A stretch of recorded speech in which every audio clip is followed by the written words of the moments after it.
capabilities as I was last year. Yeah, exactly. Honestly, those expectations were pretty low by the end, so we'll see if they can up those a little bit. But so speaking of changes in the opposite direction, no changes done. The entire team of AL came back, and I'm very curious now to see what a second year of development does. A second year that doesn't have Tabe, who was a major proponent as why Flandra and Tarzan signed onto this team. Yeah, and now obviously that's just not the case. They made no roster changes throughout the entirety of the off-season. They've obviously swapped around some of those coaches, but they decided that the 5-man core was what they wanted to stick with, and I think that for the most part we can largely understand why. I mean, that MSI run, we were so saddened by some of the results, but so excited almost as well at that exact same time. 2 best of 5s going the distance up against the best that the LCK has to offer from these 5 players. So the bringing back of this, and yeah, we don't need to talk about the Worlds, which was a little bit more disappointing relative to that. Don't worry about it, that's fine. But these 5 players have got what it takes at the international level. It's definitely clear to see that, and I'm really just hoping that they can make it happen again this year. Yeah, if we could go ahead and bring up that Anyone's Legend roster when we get a chance. I do really think that this team has a lot going for it. I think we saw a lot of growth and a lot of leadership through the Tarzan jungle position last year, and I expect that to be a lot of the same. I know when Tabe talks about him, he's kind of the general of the team, but the players I really want to see step up this year, Shanks, Hope, I really need to see them kind of cement themselves as these solidified carries on this team. And I think it's interesting. You can talk about everybody else on the squad, but when we move forward and we start talking about the support position here, and especially when we go ahead and talk about Kyle, his 2025 was incredible. And I think the bar that was set for this guy by himself is so high, but the fact that we have to see that kind of keep pace, keep it going, keep being the best support the LPL has to offer, because our support pool isn't that strong. No, I mean, last year he came in as just by far and away the best support, and we didn't really know to expect that. He was an import from the LCK, sort of a middle bottom team of a LCK side, and then came in and sort of revolutionized what the LPL supports looked like. He was absolutely phenomenal. Now, by the end of the year, I will say domestically, some of the other supports did catch up, it felt like, and Kyle didn't quite have that same source where Split 1 and Split 2, we were so easily convinced that he was the best support. And then as we moved into Split 3, yeah, there were a couple of other discussions for it, but this is a player who, when we saw link up with Tarzan, was half of the reason that they were so beneficial and so successful at that MSI run. He just, if he keeps on going at this exact same pace, if he keeps being the best support that we've got in the league, it's his chance to start building a legacy in this region. And I gotta say, he's already got off to a fly start. A 2-0 performance by AL over IG, obviously, and the breakneck banger series that happened last night between BLG and AL. It was incredible to watch him and On go bout to bout, and I'm very excited for that to continue, and the fact that we have double round robin here. But maybe going back to the past a little bit and hopefully to relive some of that, and especially because of last night, I think it's really interesting to kind of give a little bit of a look-see on Flandra and you know, the wild performance he had at 2025 Worlds, the crazy stuff, the Rek'Sai performances, which we saw last night, and see a little bit of highlights from this guy. Yeah, I think Flandra, obviously, you know, 60% win rate, 60% kill participation, a nice even distribution there. But you can see when he plays the champs that he's comfortable on, that win rate is crazy. The Ambessa 2-0, but when he gets to Rek'Sai 3-1, even still a very, very good win rate for him to have. And then you look on the flip side of these other champions that he's only playing once at that international event. Not quite as successful, but we put him on something that Flandra is comfortable on. This guy is going to turn heads, and he's going to perform well. Yeah, and I'm sure we'll get a lot more Rek'Sai highlights since the meta just seems to be that way. The team on the other side of things that we really wanted to talk about was JDG and some of the machinations they have coming into 2026. A very different roster with, you know, Xiaoshu being the guy in the veteran role, I guess, under JDG. But really, it's Tabe's new experiment. He talked about it so much coming into the year that this is a roster that is young, that is hungry, and that he feels so aligned with. Yeah, and I think almost, you know, with Gala being the sort of veteran player presence in this roster, maybe a little bit of Junjia as well, rallying behind 3 young upstarts that Xiaosu came into last year, and he played Split 1 on a team that we were thinking, well, you've done really badly. Then came into Split 2 and was incredible. Split 3 He was well, the best part. Really, it's crazy. Out of all those names, he was the best one. Exactly, and he did so well. And then you look on the flip side of Vampire as well. 2 years ago, this guy was labeled by far the worst support in the league, and now he's on a team that we're expecting to pretty much make international. We're hoping that they can make some sort of international this year at the very minimum. So it's kind of crazy that they've taken all of these players and now are making hopefully some good waves. And in between all of it, you gotta have some peanut butter and jelly between the sandwich, or in the sandwich at least. It is Tabe that really connects these two rosters. I love Tabe. He's so outspoken. He's so well-spoken. And the way that he talks about his rosters, you can just feel the passion behind them. And there was so much passion behind this Anyone's Legend team when he was coaching them. And I'm so curious to what led him to not feel like this is the place, that he needed to go on to a new project, a new moment, and try to lead these upstarts to some international potential here. Because I think the thing that Tabe's missing is that international success, right? Like he did it domestically. He took this AL roster, and I think if he'd have stuck with them, there's a possibility that he finds that international success as well. Maybe he's classing 2 MSI best of 5s as that, but I think most people know if you're not winning, you're losing when you get to those high stakes. But he moves to this JDG roster now, and he's got a lot of really good pieces. I mean, we haven't even talked about the mid lane and the fact that Honkyu was talked about as one of the best mid laners that we had at that Worlds event, and he just has bought in this JDG roster, and now we get to see what it is that as a coach he can impart onto these newer pieces. Yeah, but let's go ahead and talk about what we're all really here for. The legacy bout in the bot lane that we've known since time was created, it feels like at this point. It's Hope versus Gala. It's an interesting one because both have such propensity to carry in team fights, but I'm really looking at some growth in those 2v2s this time around, and especially in 2026, and for them to really take a foothold of these teams and be what they look out to be carrying their games.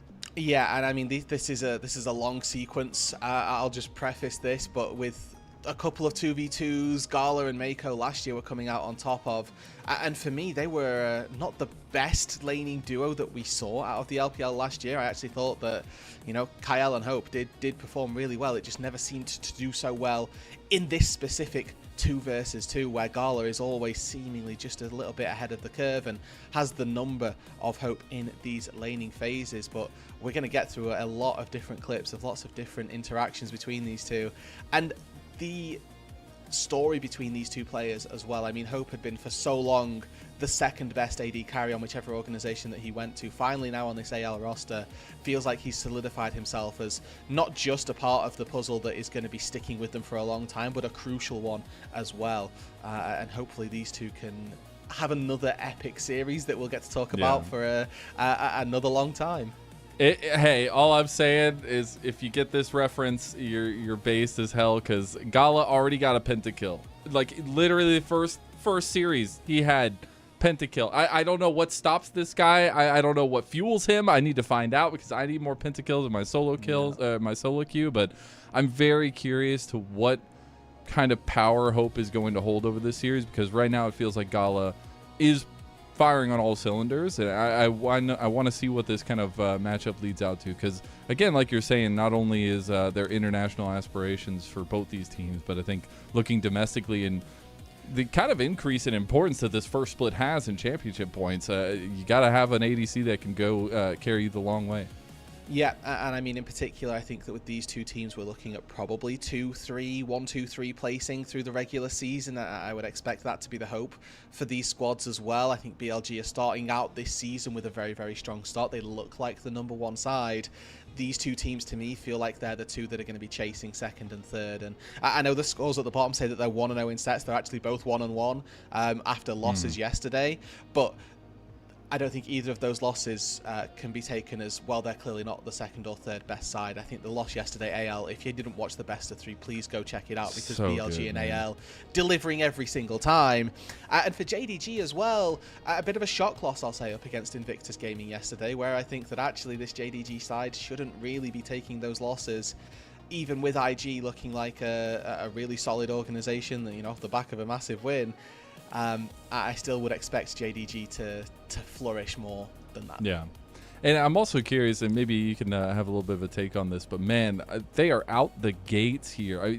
All like 4 of the teams in Group of 10 are playing 3 series in the first week of the season. And while there's only 4 weeks, that's still insane. You're facing the top tier compositions. You're going against top tier opponents. And I'm very curious how quickly they're willing to kind of cut their teeth on these, because you got to get the ball rolling at least quickly here. You really do, and I mean, you look at the schedule for some of these teams as well, and I think in particular it's looking at really top esports feels like a little bit of the side that you're probably going to cash in the freebie on, but everybody else isn't necessarily that case, and maybe even BLG is that mandated loss this early on into the season with the way they've been playing. So you've got 2 teams that you know you've got the decided, the game almost plays itself for you. And then you're playing 3 other teams that are all absolutely daunting to come up against. And that schedule so quickly as well, like you talked about. This first week as well isn't a long 7-dayer. In the first 4 days, we started on Wednesday, right? We've made it now to Sunday. We've played a boatload of games, a boatload of series already. And especially when you're in this group ascend, you've got those couple of extra teams to play up against, and they never really feel like they're going to get any easier for you. So. No. It's a tricky situation for everybody involved. You've got to do so much prep, so much practice, and hope that it works for you. And a little bit of tricky setup right there where they didn't know where to walk. Always love that. I personally, I don't know your take, but I love the kind of captain distinguished moment where they have the captain like step 4 and they do like content on the side. Gala's the best captain in the LPL so far just because he knows how to make content.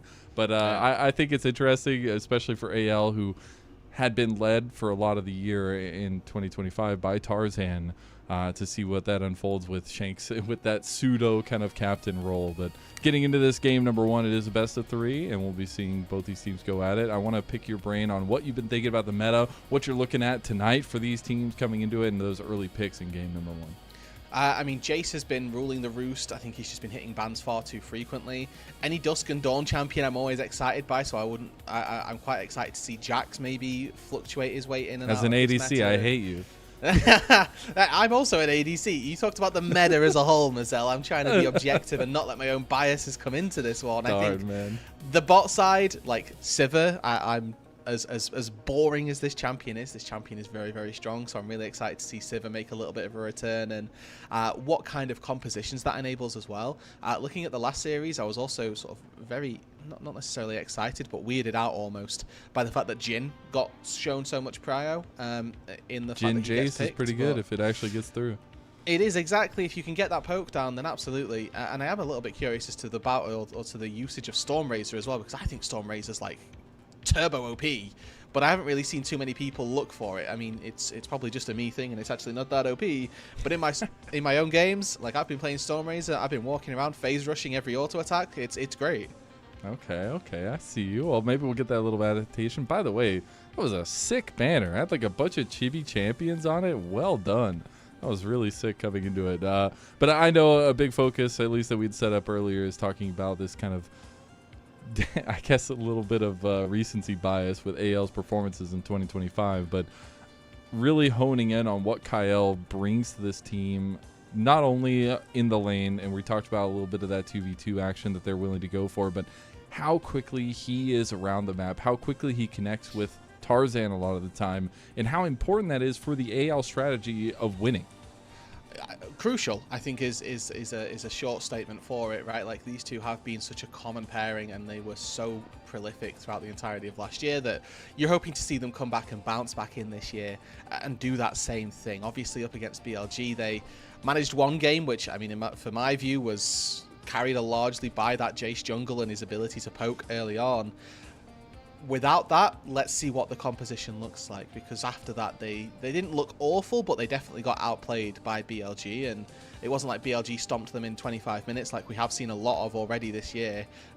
But AL need to show a little bit more sauce to make sure that they aren't just getting walked over when they don't have those super prioritized picks, and when we look to see those two players link up with one another, that's when it goes well. And I'm just going to say, this is a big testing point for Vampire. There's a lot of people watching Vampire this year saying, is he going to be good? Is he actually going to rise to the occasion? He got better. He was looking better at the end of last year. But I think a real another year on another team and trying to find his place is extremely important to kind of keep that focus moment onto Vampire. And if he can rise to the task of taking on somebody like Kyle, who we've revered so heavily. We're already in the first phase of bans, though. We're already going to see the Nico and the Malphite banned away, as well as that Jace and the Orianna ban, as well as the Varus, which we've been seeing all over the place in pro play. Yeah, so first pick for anyone's legend this time out. We'll see what it is, what they look for on the red side. I'm not yet fully sold on if either side's better, or if taking first or second pick is better, like with this new first pick system that we've got bought in. Still need a little bit more data and a little bit more time to have a look at what that actually means in terms of what gives you a true advantage. But we will see with JDG taking that blue side what it is that they're going to focus, and with AL getting their first pick of the litter here, how they're going to try and adapt to this, right? They've got mid laners abound with Orianna off the table. Maybe you go to Azir, and that certainly looks like the place that AL are going for. This is, of course, a Shanks classic as well. He's loved this Azir pick throughout his entire career. Give him something comfortable, make it work for him through the early stages of this game and through the early stages of this series. Lost Mazel, it looks like, for the second, so I'll free vamp this as best as possible. And we'll see how the rest of this draft ends up playing out. Again, we know that Shanks is this really prolific Azir player, but now JDG get that answer. We've seen things like the Akali come through against Orianna. We saw Ziggs just in the last series. Honkyu as well, a player who's piloted this Ziggs before. And with that Vi being locked in, we could see an Ahri get taken into that mid lane for Honkyu. Makes sense that they try and take that pick unless there's a really high prio top laner that they are after. We know for a fact that Xiaoshu, a really big Renekton player, maybe he wants to try and take that blind, but there's a lot of question marks about whether or not that's playable in a blind pick scenario. And then for AL, with this backline already picked up, we now know that they're going to look to try and play something a little bit safer, a little bit more stock standard in their team fighting capabilities. For JDG though, lock in the Talia, they make sure that they've got themselves that point and click for the Vi, the follow up with the seismic shove. It's a classic duo, means that there's going to be a lot of trouble should anybody get locked down by that cease and desist. So the carries for anyone's legend are going to need to try and bear that in mind as they move later. What I will say, both of these two carries for the solo laners that AL have locked in can build a Zhonya's. So if the Vi does go for an ulti, you press go golden, and then all of a sudden that engaged threat has been stopped in its tracks. It does mean that you can get followed up on a seismic shove if the timing's there from Honkyu, but that is not to be worried about if you stop the Vi ulti as well. Something as well for JDG that we saw them do really, really well throughout their series yesterday was actually use that LCP synergy to link up really well with Junjie and Honkyu. They were constantly looking for flash plays over walls, looking for early quick engages, actually caught Rookie off guard a couple of times by being able to find those individual plays. So we'll see if that's a possibility for them to make a look onto Shanks, again a player for AL who has actually stepped up quite significantly. Start of last year we were talking about Cream and Shanks as these new age mid laners that were getting put onto really, really solid rosters, and Shanks seemed to thrive really where that wasn't quite the same for Cream. As we move into though the second round of bans, lots of focus toward those support roles. Love to see the Aphelios getting targeted in this second ban phase with the Thresh ban from anyone's legend. And then Bard, I think one of these supports that is really ruling the roost at the minute, getting a lot of priority, a lot of picks taken for him through the early stages of the season, particularly as well in the CB LoL, the other area of the world that I'm interested in. They have been prioritizing this Bard very highly, so getting this taken out of contention just removes some of that playmaking potential, especially for a support like Kyle. So very, very good to see this taken off the board, and with the mismatch in the top and the jungle between these two teams in their first few picks, no surprises if JDG and anyone's legend look to try and take a bit of a ban swing in that area. I think Ornn in particular, a really solid ban for anyone's legend here, typically a very good matchup for the Ornn into the Rumble, and obviously with a lot of follow-up engage that could be there, would be no surprise to see that taken off the board. Not going to be the case though. They opt for the Ambessa. Again, very solid in that instance. So we'll see whether or not it is that JDG can round out this composition with something stable on that top side, something that's going to look to try and battle quite heavily with the Rumble. K'Sante locked in, and that's going to be a nice stable top side for Xiaoshu to try and take in. Again, a pick that he saw a lot. Mazel, you're back. Welcome. I am. My PC crashed. I love it. Lovely. It's wonderful. So we're going to get to this thing. I got to catch me up a little bit. I heard you talking a bit as we went through it. But I do actually really like a lot of the team fighting aspect that AL is kind of going for here. I do wonder what they kind of want to lock in for Jarzan. It's going to be a more aggressive pick of a Kiana coming through for him once again. Yeah, and I think that that's obviously something that Tarzan has flourished on, right? His ability to pick a carry and try and almost dictate the pace of the game with it has been something he's done super tremendously throughout his entire AL tenure, or say tenure, career at this stage, with just the 1 year under his belt. The Yunara, though, locked in, not something that I particularly talked about, but it was answered with the Aphelios. This has been a rising answer for the bot side of the map, and again, in this legacy of Gala versus Hope, it's another chapter being written where Gala actually gets his hands on an answer that has typically been very, very successful. The Yunara not really been able to find too much success explicitly in the Masia Cup as well. There was lots of people that were quite happy to take the Aphelios into the Yunara, and it ended up paying off very well. I'm going to do Rude Dude Anger Translator. Aphelios is busted! No, the champion is ridiculous. There's a reason why I feel like we've seen it banned a decent amount, but I'm very curious now to see what that bot lane has in store, because we talked so much about 2v2, maybe not so much, a little bit in favor of AL. It's really that team fighting aspect, you know, the carry in those fights that we're really looking for Hope and Gala, and they've both set themselves up pretty well here, but they got to be played towards in some regard. Yeah, I think that this top side of the map you can probably leave in the lurch. I think mid lane is going to be an area of the map that we could easily see some focus on as well, right? The Azir creates terrain for the Kiana to try and shuffle you into. The Talia is going to be immobile, so there is definitely an element of possibility through that mid lane. But obviously that bot side as well, we're looking at double engage supports. It's going to be successful if you look for a hook, if you look for an engage down on that bot side as well. There are multiple avenues to success and multiple areas that these junglers can get off to the races. Just because top lane should be a farm fest doesn't necessarily mean that one of our junglers won't make an early trip up there. It's very, very common actually to just see full clear gank top, and sometimes top laners do get caught out by it. It's been a trend as old as time through League of Legends, but even still in this day and age, you forget to ward, you get ganked, a big oopsie can unfettle. Well, hey, we're getting into the thick of things now. We are getting in to the first official Tabe Bowl. I hope we get all kinds of content out of this. I hope that they got to hang out backstage, but as soon as the lights go down, as soon as they hit the rift, it is no more friendship. It is trying to win. It's trying to start at least positive and go over to that 2-1 scoreline. As we get into game one of our second series of the day, it's Anyone's Legend versus JDG.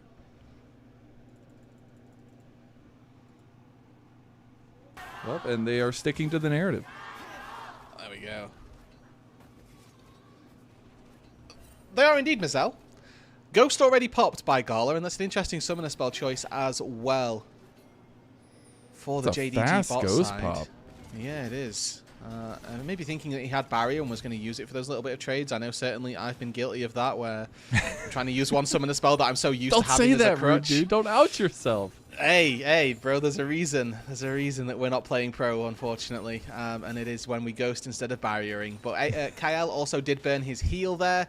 I want to point out quickly as well that it's lethal tempo for Hope versus the press the attack as well for our bot side on JDG. So we'll see whether or not that ends up playing any factor here. Obviously, Gala are going to have those better short order trades, and I think explicitly with the red gun as well, you stack PTA very quickly, so you can get a lot of quick burst damage down and then try to back out once the Yunara's lethal tempo is stacked up. Do you find anything else interesting in terms of like the phase rush Talia or even the first strike Kiana, stuff like that? None of that is unprecedented. I actually think phase rush for Talia explicitly versus or being immobile and versus an Azir Kiana gives you a better out as well. You put the E down, you put a Q down, you hit 2 rocks, and then you can get out of danger pretty quickly if you find yourself threatened. So the phase rush is more so a safety tool, I would say, than I'm going to gap close or anything like that. Well, we've got our fisticuffs out. Every lane is trading heavily. Xiaosu is already going to have to initiate a back off, but he had to stop his back there because the wave is in a very awkward spot for them. But they're really keeping things low in the lanes, which means our junglers are going to get active pretty quickly. And obviously we've got 2 very active junglers that are in the not only the meta in terms of Xin Zhao and rather Vi and Kiana, just so used to seeing Xin Zhao given it being banned this season.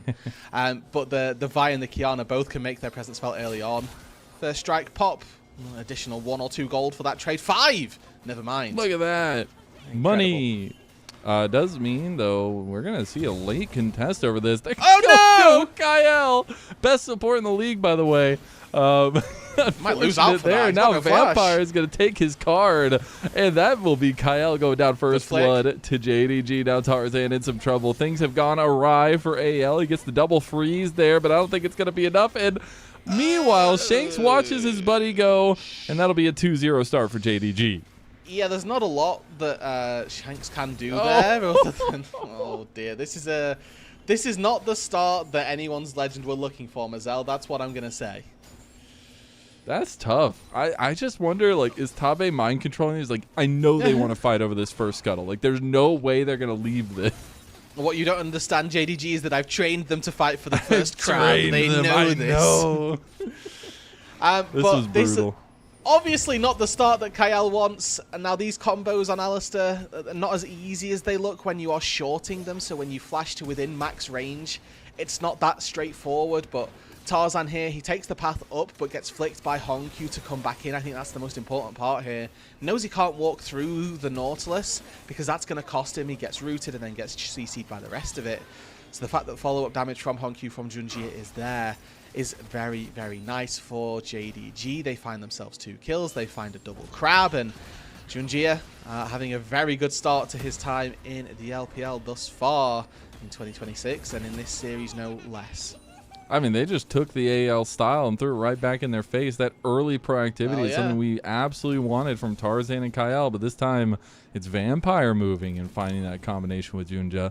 And now the map state, I feel like, is in a very awkward space. I mean, you got about a 1,000 gold lead early on, 5 minutes in for JDG, but it also, I mean, continues to be a space where Junjie can find ganks, can find activity, and especially now that we're getting closer to level 6 for these mid lane, as I expect a little bit of movement there. Absolutely, and you know, you look at the compositions as well, just to quickly give us a little bit of a 2 cents on what we can expect to see. Yes, the scaling of anyone's legend, theoretically, is very, very high, right? We look across the board, they've got Azir, they've got Yunara, they're going to do so much damage later on. My concern is, where does their front line exist? Do they have the capabilities of taking these 5 versus 5? Because whoever's going to stand in that front line is also going to get melted, and Aphelios say, oh dear. Ooh, Vampire being paid back in kind here. Double CC chain comes through. AL are looking for their own blood. They're going to get the first one for themselves. They're trying to look for a little bit of a combo. Nagala now. Gala's going to hit that ghost. He's in go mode right now. He's got the chakrams, but it's not going to be enough. Gala goes down to 2v2 in Hope's favor. A double kill to him. Now they're going to move forward onto Tarzan. That's going to be the pullback, and Tarzan and Hope need to back away as Hongyu was able to layer down some good damage. You do also have a little bit of a move from Shanks, but all in all, still ends up in JDG taking back a little bit from that play from AL. Yeah, it evens up the gold, though. Anyone's legend is going to be very happy with that trade, and explicitly as well, we look at the bot lane duo. It's a big win for Hope and Kyle. They find themselves with a couple of kills onto their Yunara, and that's going to push the mid or the bot lane matchup quite nicely in their favor. Dragon will go down to JDG, and on the top side, we saw Flash expended by Flandra, so he had to get out of dodge from Xiaoxiu there, who had a really good engage from the Cassante. But overall, Marcel, I do think that sequence, that set of plays, evens the game out for AL, just as we were starting to talk about their scaling and the power of this composition. I think they need to do something a little bit early on in this series to make sure, or in this game, to make sure that they don't just get stat checked by a tank later on. Obviously, we've got good shred from the Rumble Electro Harpoons, and that can set up for Xiaoxiu to get shredded, but I think that the way that this composition is going to play out later on does get a lot more difficult as the game gets later. And I do feel like Cassante, not alone Xiaoxiu's Cassante, gets a lot of value later on in the game. Now, JDG were able to secure that first dragon. We saw that, but in about 45 seconds, there is the grubs coming up. And I want to see which team really wants to move up there, get some preemptive vision, and kind of control that side of the map. Because you say we want to continue seeing kind of JDG push the tempo here in some ways, maybe AL trying to push those tempos, but that grub will absolutely do so. Yeah, neither of our supports looking for a recall just yet. Typically, you see the supports look to try and help out a little bit more, and with JDG hoping to try and crash this wave, you'd expect Vampire to look for a recall, but Hope now looking quite aggressively with these stacked up Qs. Good trade already, but Gala red-white. Don't want to go too far for an engage, even though no combat summoner spell on this Aphelios. Purely excessive team fight utility in his back pocket with that ghost. The flash still up and available makes it really tricky. I will say, looking at those items, as Hope and Kael, I'm looking for every fight that I can get. Gala is sat on a Cull and a D-Blade. A slingshot is just a means to an end for a first item. It does not give you the dueling power that a Hearthbound Axe, an extra longsword, and the triple tonic stats as well.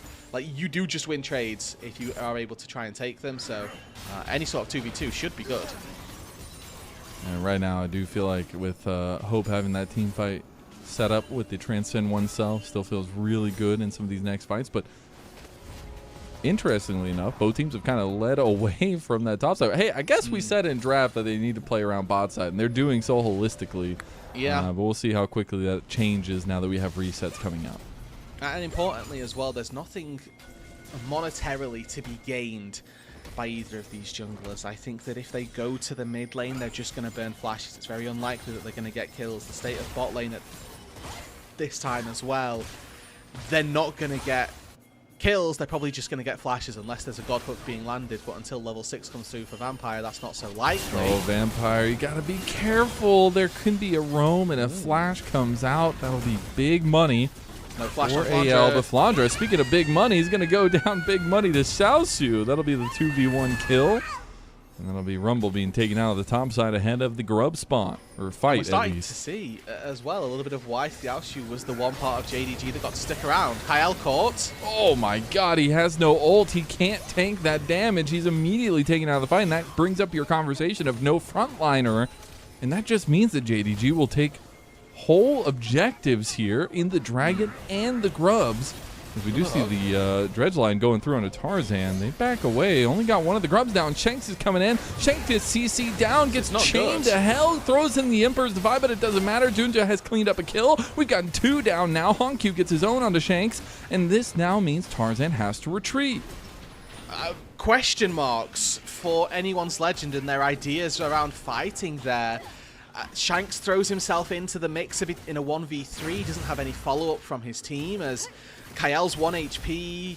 Tarzan doesn't particularly have the spells to try and take it down as they committed everything to Vampire, who just kind of tanked it like a champ with that Kindle gem in his inventory.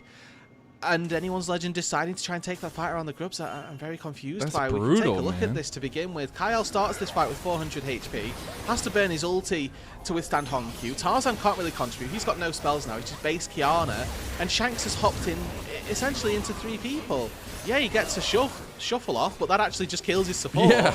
And JDG probably shaking their or scratching their heads a little bit as to how this game has been made so easy. And I want to quickly point this out here, Lennon, because it is a crucial part of the JDG brand for this year. Look at who are the 2 that are succeeding. Yeah, baby. And Honkyu in that mid lane. 3-0-3 for the jungler. It's a mammoth start for these 2.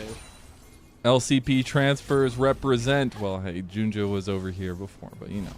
Kind of won a world championship, but so it's just a little something. I don't know, but yeah, since coming over from LCP, from that CFO roster, I think they turned a lot of heads at Worlds, and it's really nice to see them finding a little bit of comfort here with the Tabe Bowl, at least starting off 3-0-3 for Junja, and I don't think it's going to stop anytime soon. I mean, the momentum that JDG has, they can now kind of crash that into more objectives. About 1,000 gold, it's nothing to write home about.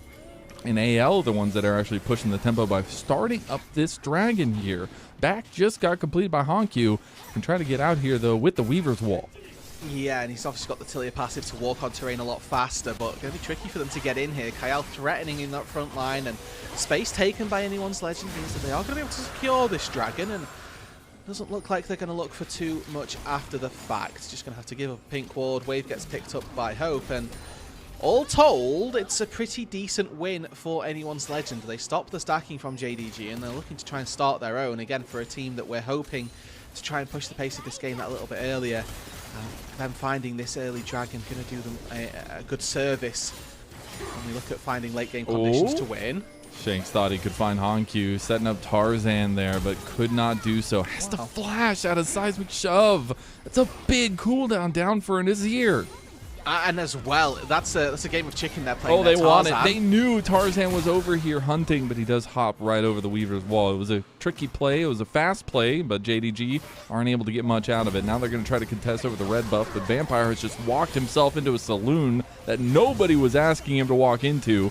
It will mean the red goes over. Juju goes for the flash play. They got the cease and desist on a Tarzan. Tarzan's getting low. Tarzan goes down. Honku goes over. 3-man knockup by Kyle, and Shanks is just ripping them a new one. Shoved into the turret. Junju goes down, and Shanks goes on fire. That's your best support in the LPL from 2025. Mazel triple pulverize, saving the fight on that top side. Gives a big lead back to the mid laner of anyone's legend. This is his pocket pick, his patented pick. And now Flandre on the top side finds himself in a 2 versus 1. Does he know, though? He dodges. He's apparently not magnetic. That anchor did not find, but man, Kyle just literally picked up his team and said, we are going. And I mean, these fights are so strangely taken on both sides. This one starting out looking like, why is Vampire walking in here? And then they find a double Q engage from Junji. It's a great flash, and they all but take Tarzan out. He gets a small heal to keep himself safe. But then a great stun from Kyle, a triple knockup. Gets 3, and then the E proc. He's charging his trample the entire time, and as soon as the Q gets channeled by Junji, he's immediately stunned. He can't get access to Shanks. Really, really well played there by the support of anyone's legend. His cooldown's coming up just in time to make that one work. And this time, Honku, see if Flandre's got the fancy feet. He's got the flash instead. He does not. He has the flash, unfortunately. Yeah. But this is the kind of stuff I want to see from Honku. I want to see him moving around the map as quickly as possible, right? We just saw him complete his quest. Everybody except for Kyle, hilariously enough, has completed their quests already in the game. But that mobility, that quick play, that's the style that I really love to see JDG pulling out. And so far, it's had them at a little bit of an advantage over AL, but you gotta drive it home. I think that's going to be the tricky point for both of these two teams. Obviously, when we look at the AL roster, or the composition of this team, don't have a lot of driving it home. They've got a lot of poke and a lot of setup for these big team fights, but trying to find them is very heavily reliant on Kyle finding these flank angles, and he's going to need a little bit of support from his team when looking to set those up. On the flip side of things, JDG trying to drive it home. Maybe a little bit easier here as they start up this Rift Herald, and Vampire's posturing aggressively around the front line. Some vision coming down. AL's going to TP. I don't think they're going to make it into the fight enough for the Rift Herald. It's going to go down. AL pulled the trigger with the TP and don't really get anything for it. I think JDG will be very happy with that. Yeah, similar to the Dragon that we saw taken on that bot side, it's JDG this time that just find an objective pretty freely, so we'll see if that continues. And obviously anyone's legend going to look to try and turn their attention to this Dragon spawning in 1 minute 15. It's a little bit of a low roll for a team looking to play the game a little bit faster in that Cloud Soul, but any advantage that they can get, any early Elders that they can get on the board as well, going to find themselves in a pretty good position. I don't actually know that we've seen all that many Elders to start off with through the LPL thus far, as the game does tend to be won out a little bit sooner than when that objective comes to bear. Well, so far in this game, Mazel, quite even overall. Yeah, it's been pretty even. A little bit of a head start from JDG, but again, AL are known to be able to close out games. It's what brought them their first championship last year in 2025 as an organization. I know that was held to high regard now, but we are on second item spikes coming through here. We have the Black Cleaver, Sundered Sky there for Junjo. We have the All-In from Xiaoxiu, and we said this Cassante might be a little bit an issue. Flandre just can't do anything. He's being cooked by his own pineapple. That's brutal to watch as Xiaoxiu lands everything, takes out Flandre. I mean, this guy in the top lane has been a great point for JDG for the last couple of splits, and continues that through 2026 as well. Nice solo kill found on that bot side, and I mean, we talked about it a little bit that the Cassante is going to be a problem if he's finding solo kills as well. That just adds to the idea that it will be the case, and Dragon's just now spawned. There's no TP for Flandre to get back in there. That means JDG are going to secure this with no contest whatsoever. And everything's just going from bad to worse for AL. We take a look at some of those crucial pieces that we highlighted as Hope goes in. Oh my god, that damage is insane. Wow. Doesn't want to step up into the turret, but you can see what that second item spike works, and especially with that extra damage, the true damage on the ultimate hits. It does a lot of work, and that's something I want to return to. While, yes, we're getting JDG diving, Flandre in the bot side, this is going to be rinse and repeat at this point. Really nicely played combo from the CFO duo coming over to the LPL, but it is a scaling comp from AL. So this advantage, this momentum is extremely needed from JDG's side. Yeah, I mean, I do hesitate to say that this game gets easier for AL as the game gets later. They do have more damage as the game gets later, but I think their ability to play out this composition is definitely very tricky, right? They've not really got that front line. They've not particularly got that engage outside of Kyle, so it is all eyes on this support. And if he doesn't have the back line to back that up, then that's not good either, as Tarzan finds himself in trouble. Oh my God. Yep. Welcome back to the Bouncy Castle. We'll take your ticket now, Tarzan, as Hope's trying to fire a little bit back, but it seems like it might just be some Roman candles that he's throwing. Honkyu.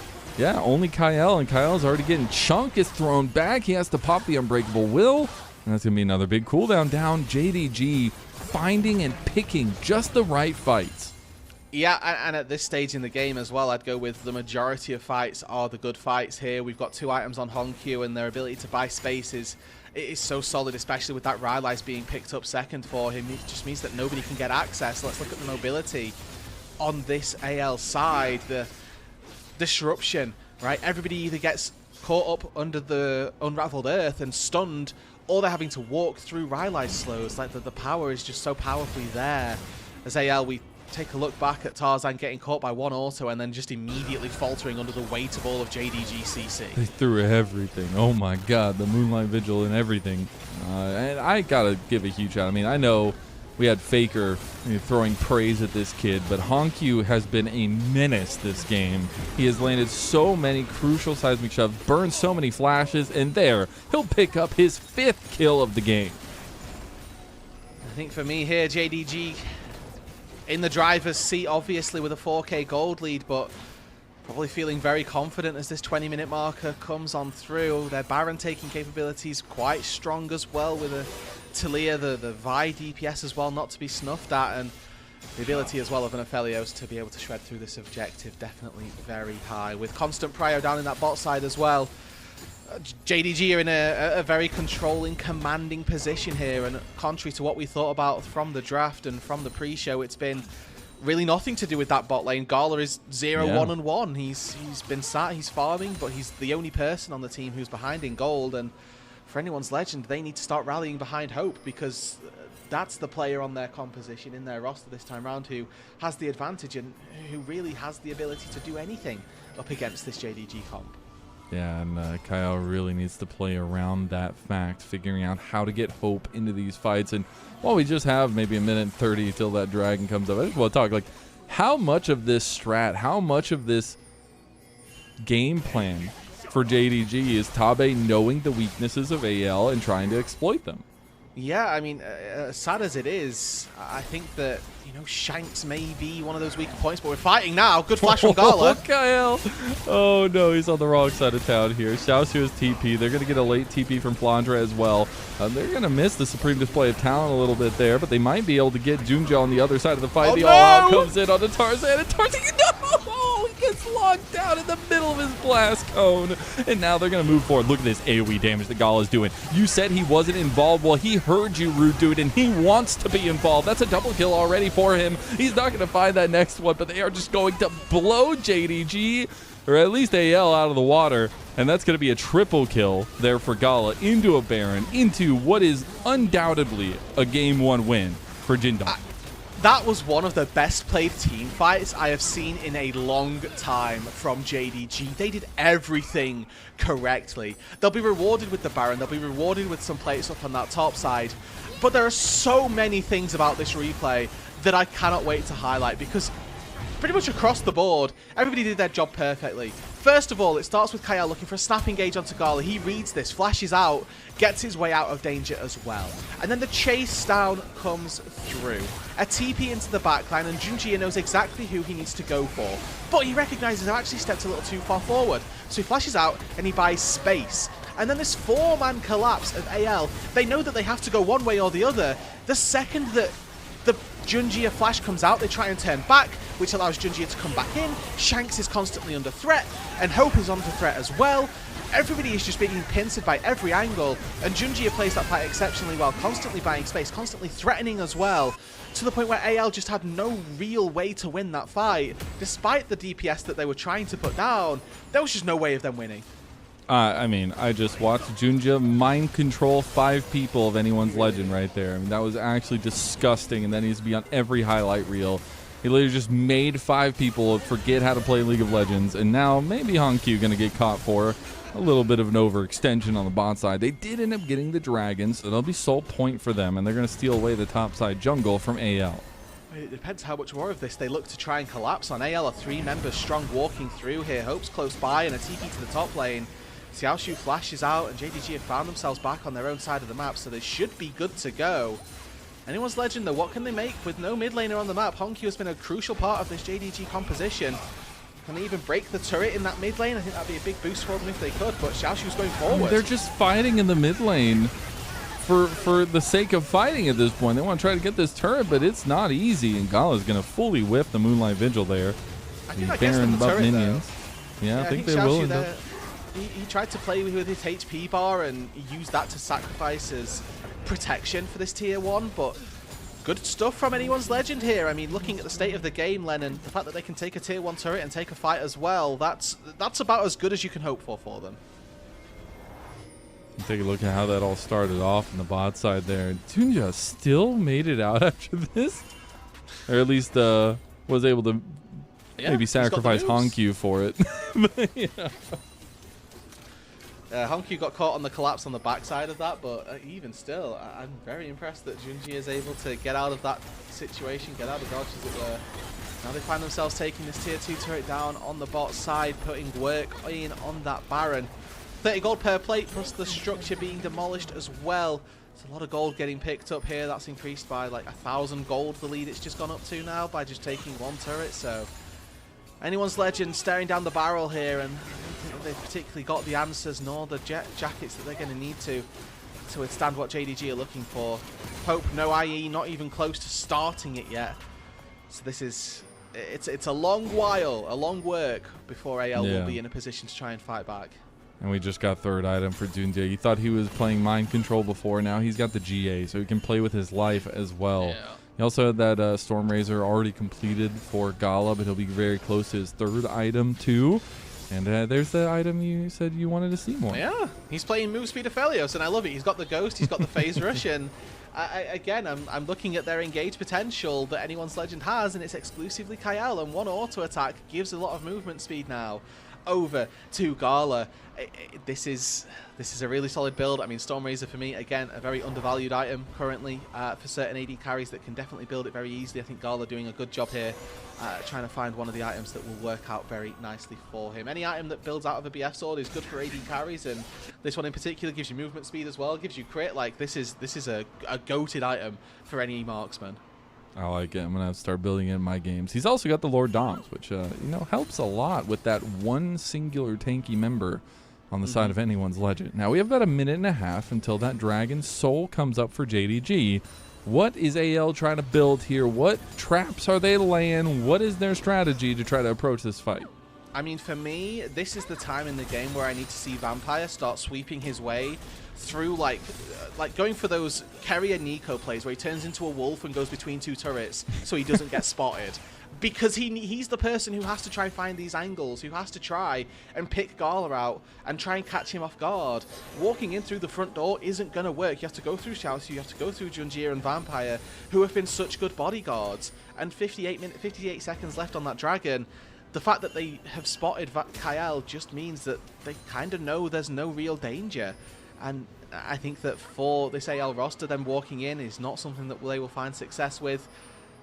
So Kyle has to try and get creative, but look at the vision that's being laid down already. Every single entrance to that bot side is absolutely spotted out. So there's not a lot to be done. And they're just going to have to try and hands check, but be hands checking down 6,500 gold. And I really feel like you can see and feel a little bit of a difference in the confidence of decision making for JDG. And I think seeing a roster come together and figuring out, through Demacia Cup and some of the woes that presented, what they wanted to do in the regular season. And yes, having gone down 1-1 now early in the series sets, I think being able to find this confidence, even in a game 1 against AL, is extremely important.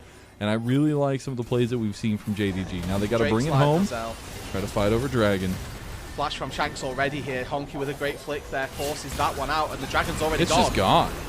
I mean, they try to get the Supreme Display of Talent in there, and Tarzan immediately has to flash out. Another Moonlight Vigil goes wide. Honkyu goes into the thick of things by himself. Junja just kills Tarzan outright. You got to get that back line, though. Shanks is starting to tear him up. You got to be careful, though. Flandre tries to flash on a Gala. Gala flashes away from Flandre and expertly slices him up with the chakrams. A double kill goes for Junja, and Shanks goes down, too. You thought they had something. You thought AL were gripping something from death, but death comes for them anyways, and that is in the face of JDG. Straight down the middle, straight down the bot side. No, they're going to go back for the Baron. And were they not 8,000 gold behind, AL probably win that fight and maybe start trying to claw their way back into this, but they're too far behind already. They just don't have what it takes. Everything went right for Anyone's Legend in this team fight. Yes, a couple of skill shots landing. Ultimately not the best, but JDG secure themselves another Baron. They will be looking to try and tear this game apart with it. And again, taking a look back at this, somehow Kyle gets to flick Honkyu into the team, knocks him up, headbutt back in, but the stasis is there. Honkyu buys his life, and then Gala gets caught here as well. Gala. He's stunned once again, but he's just ghosted. He's able to walk out to safety, flashes away from the Flame Spitter, and Vampire does such a good job at peeling for his marksman. We don't actually see it, but on the top side, Xiaoshu secures probably an MVP level fight. We're probably going to see it over here as well, as he takes Hope out of this. He finds the 1 versus 1 versus the marksman that Anyone's Legend have needed to rally behind this entire game. And he just barely manages to limp out, playing on the edge of a Kasante's capabilities. Goes back in with the shield, cooldown comes back up. It's just beautiful. Can we send that to Drew Levin and tell him to please buff ADCs? Please and thank you. I'm tired of seeing all this ADC hate of, they don't need buff, they're not that good. Why don't I get to play the game? Huh? Why, Hope's asking him his own question that right now. Unfortunately, Xiaoshu is 5 levels up over Hope. And he just has to stat check. It's not fair, bro. The 5 level that was gap, a fully ramped Yunara with Transcend oneself, with 3 items, and a Lord Doms did literally nothing to that champion. Yeah. I mean, again, that's insane. We have to look at the fact that this Kasante was 4 levels up over said Yunara. And also has a lot of items in his back pocket, but Hope doesn't even tickle this guy. Like, it's going to take so long for him to try and get through the HP. Maybe the Infinity Edge will be the difference maker. Tarzan, though, finds Honkyu. Oh, actually goes for a little quick play on a Honkyu. I do wonder if he has his Zanya's back up. I don't believe he does, or I think he would have popped it already. He's using CCs. That expert nice CC to get away from the team. And now Gala, his right-hand man, comes back and gets himself a double kill. And now we'll find them moving forward to that top side. I mean, this is probably it, right? There's no front line now for Anyone's Legend. Shanks forced away from his tier 2, tier 3 turret, and underneath the Nexus, Honkyu's fishing for them. Minions inbound. Shanks is going to fall to the Calibrum here. Thank you. All right, well, strike number 1 in the Tabe Bowl goes to JDG and Tabe's new team. They looked decisive as hell in this game, and it gave AL so many issues. So much tempo was lost in that early game, and AL didn't even look like a shadow of themselves. I mean, JDG just took this game to them, right? Like, AL didn't give themselves the best tools, I'm going to say that. They couldn't really force that game to go ahead. Kael was the only proponent of engage that they had, so they can never look particularly aggressively. And they don't really have the peel either. They've kind of got 4 carries who are all trying to do their own thing, and then that really fell on its face as we moved later and later on. But for JDG, their early game was completely independent of that, really. The mid-jungle duo was on fire. Junjia had a phenomenal start to this game. Honkyu was playing exceptionally on the Talia every single time he got a chance to. Those flicks were on point. And those two pairing up, the synergy between them, running over from one split to another, we can see is working out well. Yeah, I'm maybe as surprised as everybody else, but we also came into this saying that JDG is a sleeper kind of contender team in the LPL in some ways. I mean, you might see some younger faces, some newer faces, the LPL, but it's been consistency that's the important thing for the LPL all throughout it. And I think if there was one thing is that Junja and Hankyu were incredibly consistent for CFO last year, and it's really nice to see them still strutting their stuff here in the LPL as a whole. And those combinations came early, came fast, but there's a slight little piece that I want to talk about, and it's Vampire. There were a couple moments that maybe you scratch your head at, a couple things that didn't go exactly as he wanted to, but he was a major reason why AL could do nothing in a lot of those fights, and the peeling he had for Gala was incredible. Yeah, it's really good to see that Vampire, again, one of these players who last year made a bit of a case for himself, but the year before that was talked about as just such an underwhelming player. The development that we've seen from him through last year, and now this year he's on a JDG roster again, who for myself personally I've got some really high expectations for. If he can sit by Gala, give this 2 versus 2 that extra boost that they've been looking for, the aggressive nature that Gala almost needed to be instilled into him through that bot lane, I think that this could be a year that Vampire really starts to shine, and a year that JDG will remember. Yeah, I believe so as well. I could see it at least, and the incremental growth we've seen from last year has been noticeable. But going back to maybe the elephant in the room is Xiaosu, man. He got his Cassante. We at the end of last year we were like, please don't give this guy Cassante, even though we weren't seeing the champion as much. When he got it, it felt always like he had so much influence in later game team fights. There, he solo kills Hope out of the entire team. And I mean, I don't know how much more track record you need for this guy, but there's a reason why they kind of kept him in his position for JDG when they were revamping the whole roster. It's a really good developmental story once again, where in 2025 it was you can't give this guy Renekton, and then we can maybe talk about him getting some other picks, and now it's, well, you can't give him Renekton, you can't give him Cassante, and at a certain point it's like, well, can we just let this guy play the game in any facet? Probably not. We need to start looking at focusing him out a little bit more, or is this guy just one of the better top laners that we've got in the league? And I think unequivocally our answer has to be yes. I mean, looking at this, you can see that his damage that he dealt through the game quite low, but I dare say the majority of that damage that he dealt was all resulting in kills. Yeah, and maybe a lot of it came in that last fight. As really big team effort. Not close to a perfect game against AL, but my God, they got 1 turret, they got 1 dragon, they got 6 kills. It's not far enough from a perfect game that I can feel comfortable about. And I think, again, it comes through the strategy. It comes through Tabe, leading this strategy and the play calling at the beginning, but then these guys executing on it in the game. And I'm sure we're going to see a continuation of that kind of fast tempo play, kind of keep AL at bated breath and figure out now how AL need to change things up and fix things. Yeah, I mean, for this series, especially in relation to yesterday as well, AL off the back of BLG defeat, they'll probably think, okay, BLG are a pretty solid, like, they're probably the best team that we have in the LPL. Taking that defeat isn't the worst thing in the world, but JDG are off the back of a defeat to IG, one of our I'll say weaker teams in Ascend, for what that's worth, but they probably shouldn't have lost that series, and they're going to come in like they've got something to prove, and in game number 1 they've definitely proved it. I think that in game 2 we need to see them obviously continue with that and make sure that they are able to put their foot to the floor and take this series convincingly. But for anyone's legend, 2 series defeats back to back is never going to feel good, and especially up against these top 2 teams, it doesn't just speak to their power in the regular season, but it starts to make us think about the playoff implications as well, where, well, you couldn't do it in the regular season, why do we expect you to be able to do it postseason?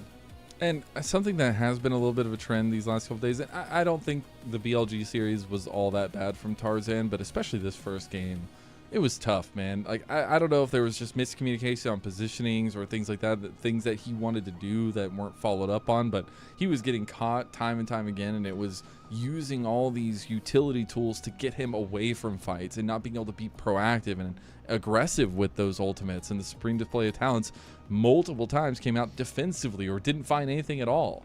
And one thing we learned from AL is that Tarzan needs to be in a place where he can drive the damn car.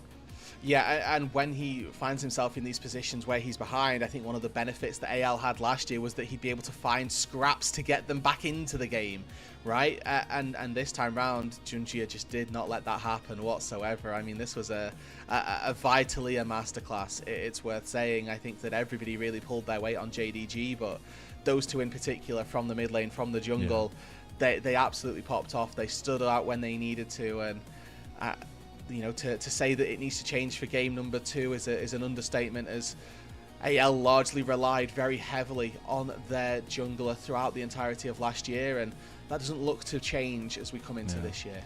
How many times do you think they're going to go over that play where Junja just mind controls all of them in River behind the scenes? 'Cause I feel like that one's living rent-free in my head, and I wasn't even in the game. That was disgusting. They have I mean, the fight was so well played, and for AL, they are caught in a bad spot there, but they've put themselves in that position. They are relying on a mistake from JDG, and they just didn't end up giving it to them. It's so difficult, especially on a Vi who's, you know, got Q maxed by this point. Like, she's dashing around every 5 seconds. It's really tricky to try and land that CC and take her down, but I mean, for JDG, game number 1 in the books, it looked very, very solid, and I'm not surprised in any way that it is going to be Junji securing player of the game. Yeah, already a second MVP of the game so far. I wonder if they're going to start counting player of the series on this same graphic at some point. But I'm very curious now at what this next iteration of the draft is going to look like for JDG. Because you know Tabe's got something cooked up, but it really was Junja and Honky, like you said, this combo from CFO that has looked so damn good already in this series, and something that didn't look all that great just in their last loss against IG. So we'll see if that consistency remains certain for JDG, or if AL can try to bounce back and give us a 3-game series. I hope we get a good bout, and I hope we get a good game number 2 in this Tabe Bowl of sorts. So we'll see you on the other side of this break, and we'll see you for game 2.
Welcome back, everyone, to LPL English, your unofficial home for everything LPL. I'm Mazel. I'm joined by Rude Dude, and that game number 1 of our second series of the day was very one-sided. JDG came out swinging onto anyone's legend, and there were no punches thrown back. The ref had to stop it, and now we're going into round number 2 of the Tabe Bowl.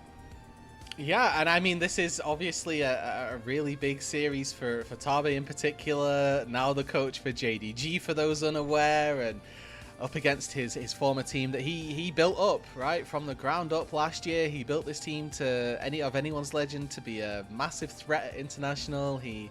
They parted ways at the end of 2025, and now in 2026 he's got a new project, a new rebuild that he's going for in this JD Gaming roster, and they've done a really good job in game number 1. They looked incredible throughout the majority of that first game. A couple of hiccups, but nothing that we can't look past as we look at their successes for the game itself. And game number 2 now is about sign sealing and delivering their rights as to be one of these top 3, top 4 teams out of this Ascend group.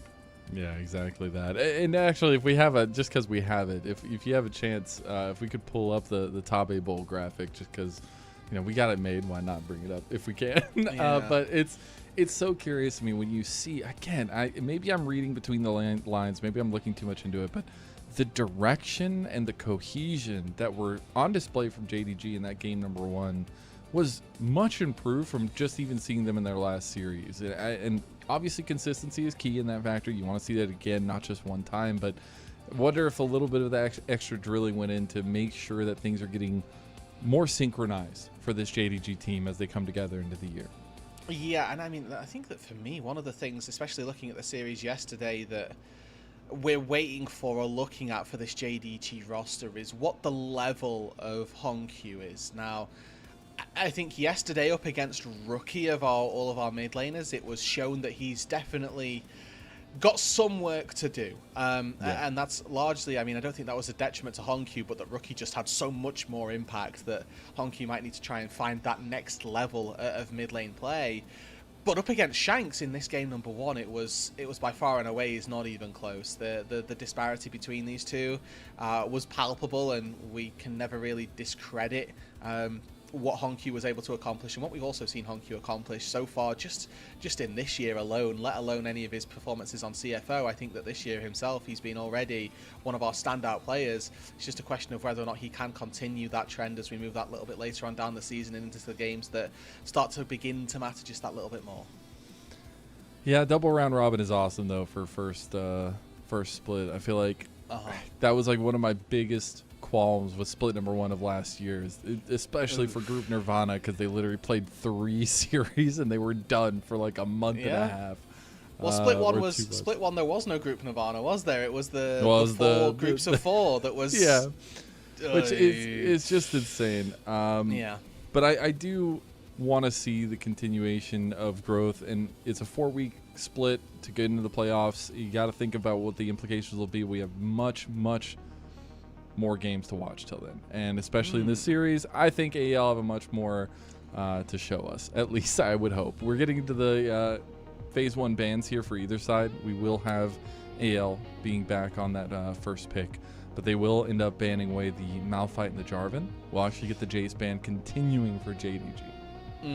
Yeah, and I'm looking at pretty much the exact same setup in terms of the drafting as we saw in game number 1, so whether or not that ends up making a difference as we move a little bit later, we will see.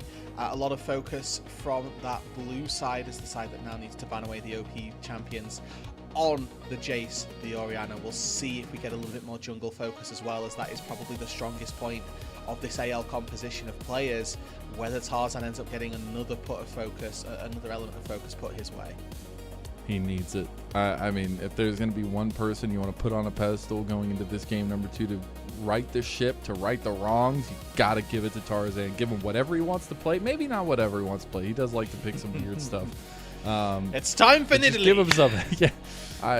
This guy's a key piece to the puzzle for AL, and Tabe knows that, and so he wants to send Junja on things that can be proactive, that can be active on the map, and you saw it from that first Scuttle contest. You know they're going to be there fighting, and because of some things going a little bit wrong for AL, they JDG came out the better of it. But we see the Nico ban finally as that final ban for JDG. We saw the Jax join the bans table for AL, and we'll see what this first pick is going to be. This is a Varus that was banned away in the first phase of game number 1. It was, and I love the AL bans here to set up for this. Ban Tank, ban Jarvan, ban Jax, AD carry nightmare. Jump on him. Let me play the game. Hope I'm sick of getting destroyed by topside champions that destroy AD carries. This is a good pick, and it's just quite funny to look at this from a thematic sense of anyone's Legends bot side. But this was a pick as well that was focused by JDG. It was focused in the second round of bans by them in the first game, but taking this nice and early, it's a good denial from Kael, and it also very solid versus these immobile mid laners versus these immobile bot laners as well. So Hope going to be under threat. We would expect Shanks to have to try and diversify what kind of champion he's going to play here. We've seen him go for the Akali, for the Yone on occasion, but you start to think, is that the case that you want to take that blind, or are we looking at something a little bit different? I gotta say though, Vampire's not making his job easy here on the Bard. He's really gonna have to be mechanically sound on those ultimates, but also the CC chaining and where he is on the map. Really love the combination with the Xin Zhao though, and how expedient you can be in moving around the map and linking up with your support. Now AL need to figure out what they want in that 2v2. They're going to go with something with even more pressure in the poke game as the Karma comes through. Yeah, and I mean, this is now a 2v2 that you pretty much can't win if you're playing JDG. So Gala going to have to try and take a pick and sit back and relax, knowledge in the fact that Ziggs, he's not expected to come out on top of this. Ziggs would not be a bad pick at all. I would not be surprised if it either gets locked in here or is sort of answered as a ban by AL in that second phase. Maybe the MF as an effort to try and have some sort of early game prio. Maybe a Caitlyn could come through if they're feeling particularly bold like that, but even still. For AL, they've picked themselves up now that top lane tank, a stable part of their composition that was very sorely missing in game number 1, right? Flandre on the Rumble, we were talking off screen, Mazel didn't quite look like the powerhouse that we knew him to be. Finds himself back on the Sion, so he's going to be a frontline. He's going to be able to stand in front of JDG. But I think that this time round, the Sivir pick actually makes a lot of sense for Gala. If he just whacks the Sion a lot, the ricochet comes through, and all of a sudden you're dealing damage to the backline. I love it though. You brought it up before we got into game number 1. It's not flashy. It's kind of boring, you said, but it is a pick that can find wins and have that super scaling that we know Sivir to have. Now, that being into the Varus, and if AL try to up the tempo of this game, I think can really throw a wrench into that. But as we get into the second phase of bans, I do wonder if we are going to get some more of that jungle priority towards Tarzan. It looks like already we got the Wukong ban there, as well as the Mbessa ban towards Xiaosu as well. Yeah, so this is again a large focus away from Xiaoxu. We'll see with the Jax off the board, with the Ambessa taken out as well. Are we going to hit Renekton off the board as well to just three-peat this guy out of the top lane? Or is that a matchup that Flandre's happy with? Maybe even the Gwen something to consider, as that's very frequently a bit of an answer to the Sion on that top side. And with AP being sorely missing from JDG's composition, wouldn't be surprised if that ended up being taken as well. Still curious as to what AL are going to round out the rest of their composition with, though. With the Bard threatening, you don't ever really want to take these immobile mages or an immobile jungler, really. So AL got a little bit of a question mark to answer there. For JDG, they've got a very go-in composition already with the Bard who can extend and engage from range, Sivir to follow up with all of that. We will see if they continue to double down on all of this. And I think that a top lane dive champion could go working really well with their composition. And then looking at what they're going to round out with the rest of the mid lane. Well, we saw the Pantheon and the Zahen are the final bans. The Gwen gets locked in, which is another big pick with the scaling department that we saw last year in the LPL at least. But AL need to pick some core pieces here. They've got to figure out what they want in mid and jungle, and that synergy is extremely important. Yeah, and I wonder what it will be for AL here. This is obviously a look towards something that's, again, not got too much mobility. Maybe the move speed from Rise passive plus the phase rush could come through. But again, getting caught out in that mid to late game with that Tempered Fate definitely on the cards for these AL carries. We'll see what jungler it is now, as they've got a lot of poke here. So I wouldn't be surprised to see something line up with that. Maybe go for something that's going to try and enable that, but instead, Come on. offering something a little bit different. I think Tarzan is to try one of the best poppies, if not the best. He rivals JDG on his poppy play, and they are so incredibly cerebral when they play these champions. These are champions that they're willing to take early invades on, level 2s, level 3s, and find advantages. And I'm so excited to see Tarzan pulling out the, what I feel like right now is broken poppy. Yeah. This AL composition again has me with some question marks. Their damage is very lacking. This Anivia pick is beautiful, right? Any engage from Flandre, wall. Poppy's looking to charge at me, wall.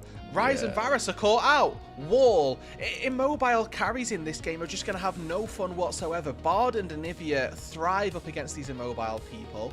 Gwen as well is going to be able to chase you down. She's got a dash on a 4-second cooldown with invulnerability.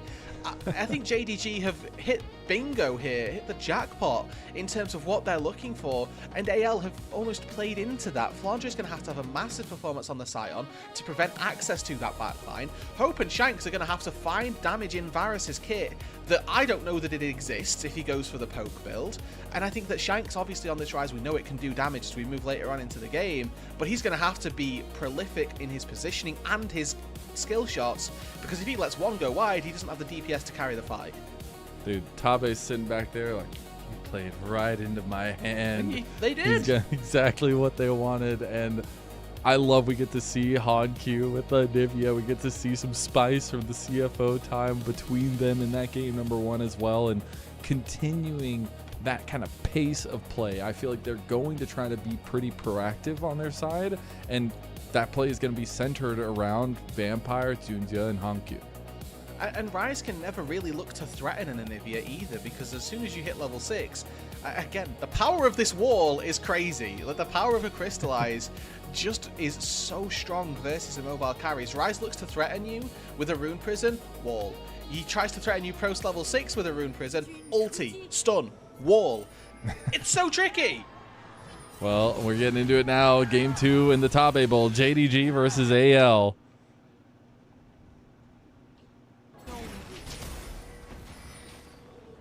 They've already found one CC. Gonna pop the heal there. Interestingly enough. Oh. GG! Oh, things are not going good for AL. All right. And again, to reiterate here, my concerns for this composition that AL have is that they won't have enough damage as they move later on into the game to out DPS Xiaoshu, Junjia, and the rest of that. I mean, we talked about the bans, about this being the we will ban for our AD carry type of banning with Jarvan and Jax taken off the board, and then we just get locked into 2 champions that mean I can't auto attack them with Xin Zhao and Gwen. This champion as immune duo was so prevalent at the start of, I think 2024 almost, this duo was so prevalent, but the circles of no fun for AD carries are back in action, and we'll see whether or not it is that Hope can do anything. And I'm just going to shout it out. They're using AL's Kryptonite against them. I think Tabe knows what he's doing over there. They have Bard Carrier skin on True. Vampire. So they got the secret weapon. All of a sudden the Kryptonite starts hitting and AL can't do anything. We'll see if that actually remains true. But in terms of the map state, it looks like we're going to be a much similar version of what game number 1 had in the quick clears towards bot side for both junglers, and what is sure to be a contest over the scuttle. So, yeah, I mean, down on that bot side, but again, Varus Karma is somehow getting pushed in.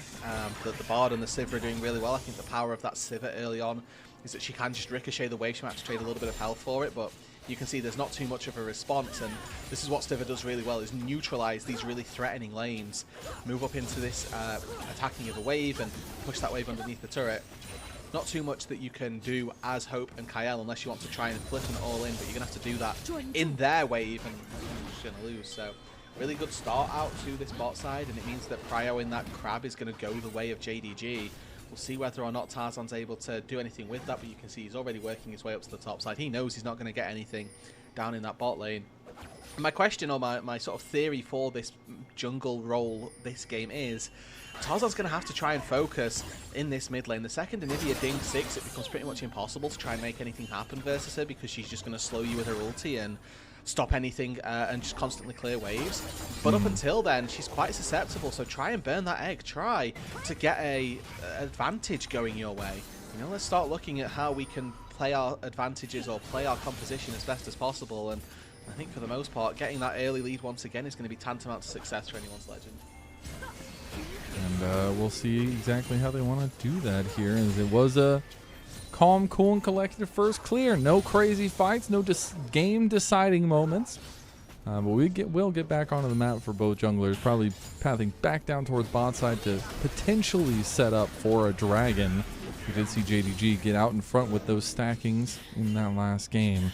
Vampire does take a pretty hefty chunk there, and some of that poke prowess is coming through for AL. And he's got 3 shrines to be able to keep himself in check with, so he'll be quite happy to try and get that little bit of HP back, and a little bit of foreshadowing here as to the power of the wall as Xiaoshu in this top side now. Really fancying himself. Takes an extra turret shot there, but one more auto plus a Q flanger might end up falling under that turret. Vampire found in mid lane. Oh, he got the stun after everything. Now the wall comes through, but the phase rush is going to get him out to safety, but that's a little bit of a taste of what can happen. Yeah, phase rush plus ghost, and now this is a Rise with no flashes. Anivia is about to hit level 6. This is now the problem pinch point that AL are going to have to try to address. JDG are going to have so much success just constantly rinse and repeating their way back into this mid lane and putting Shanks further and further behind, playing around this LCP import mid lane. You can see Hongq zoning him away, trying to zone him off of experience. 1 Q lands and Shanks dies under the turret here. Oh my god, he got him. He's dead. There you go. That's a solo bolo for that LCP transfer, Hongq. And that's just it, right? The Anivia versus Rise is such a good matchup, and you can see there's an element of mastery here from Hongq. He's playing the goated Anivia skin. He knows the combos, and he knows as well to fire the wall at the same time as your Q. The wall acts as a mini stun, so you can't act to dodge it, and it just gives you almost a guaranteed connection on that Q. He weaves in an auto attack as well, which is the final piece of damage that he needs. Phase rush out to safety, and it's just a clinical dive from this new transfer into the LPL. He was hyped up from Worlds, and coming into the mid lane of the LPL, he's showing why. Absolutely is. A little bit control ward fight coming down here on the AL. But my god, we even made in Demacia Cup a graphic about all the birds that Hongq likes to play. Yeah. And so far the birds are working out for him. There's going to be the Realm Warp. They're going to try to collapse onto Gala. Gala's going to run back over to his team. Beautifully spell shields the charge from Tarzan. Now Hongq is here. He's level 6. You got to be really careful about these walls.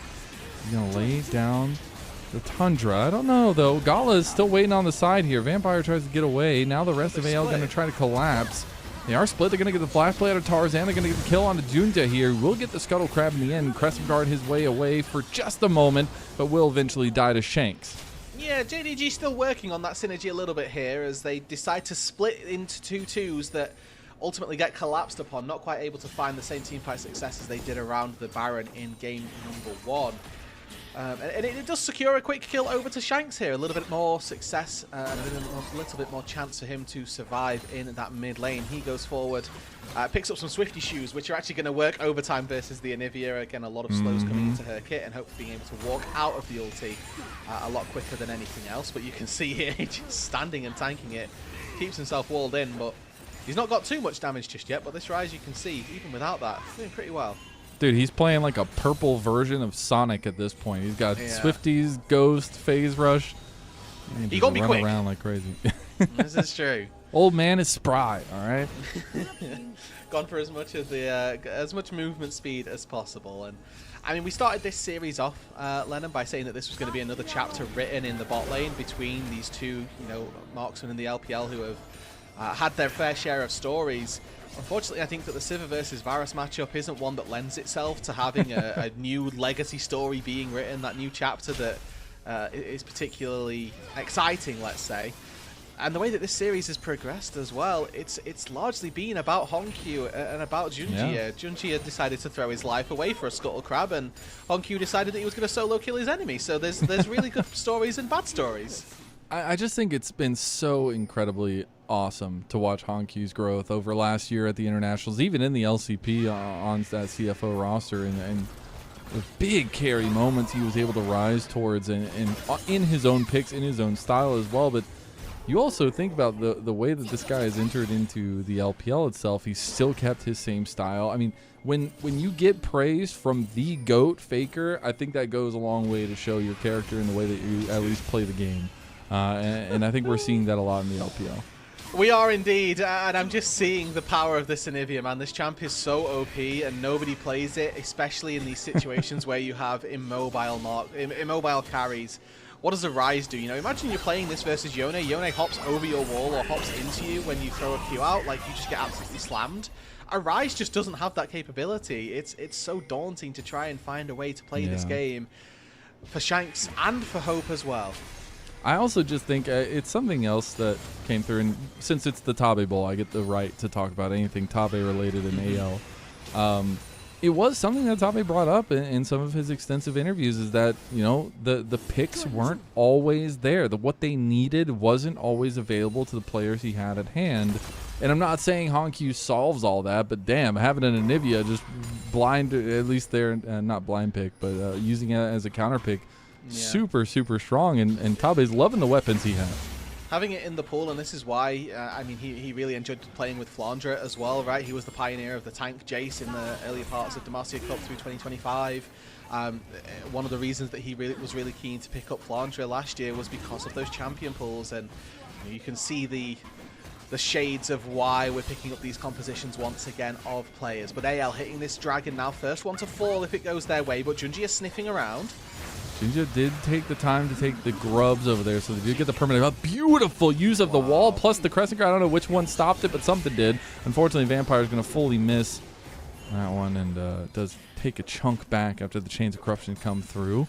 Still, all is right as rain. We've had an objective trade, a permanent 3 grubs there for JDG, but the 1 dragon early stacking for AL. I mean, if that doesn't show you the power that this composition has, and the ways in which JDG just raw counter anyone's legend in this game, I don't really know what will. Like 3 different ways of disrupting the engage of a Poppy is always going to be dangerous for the Poppy. And now HonkQ again T-posing on Shanks in the mid lane.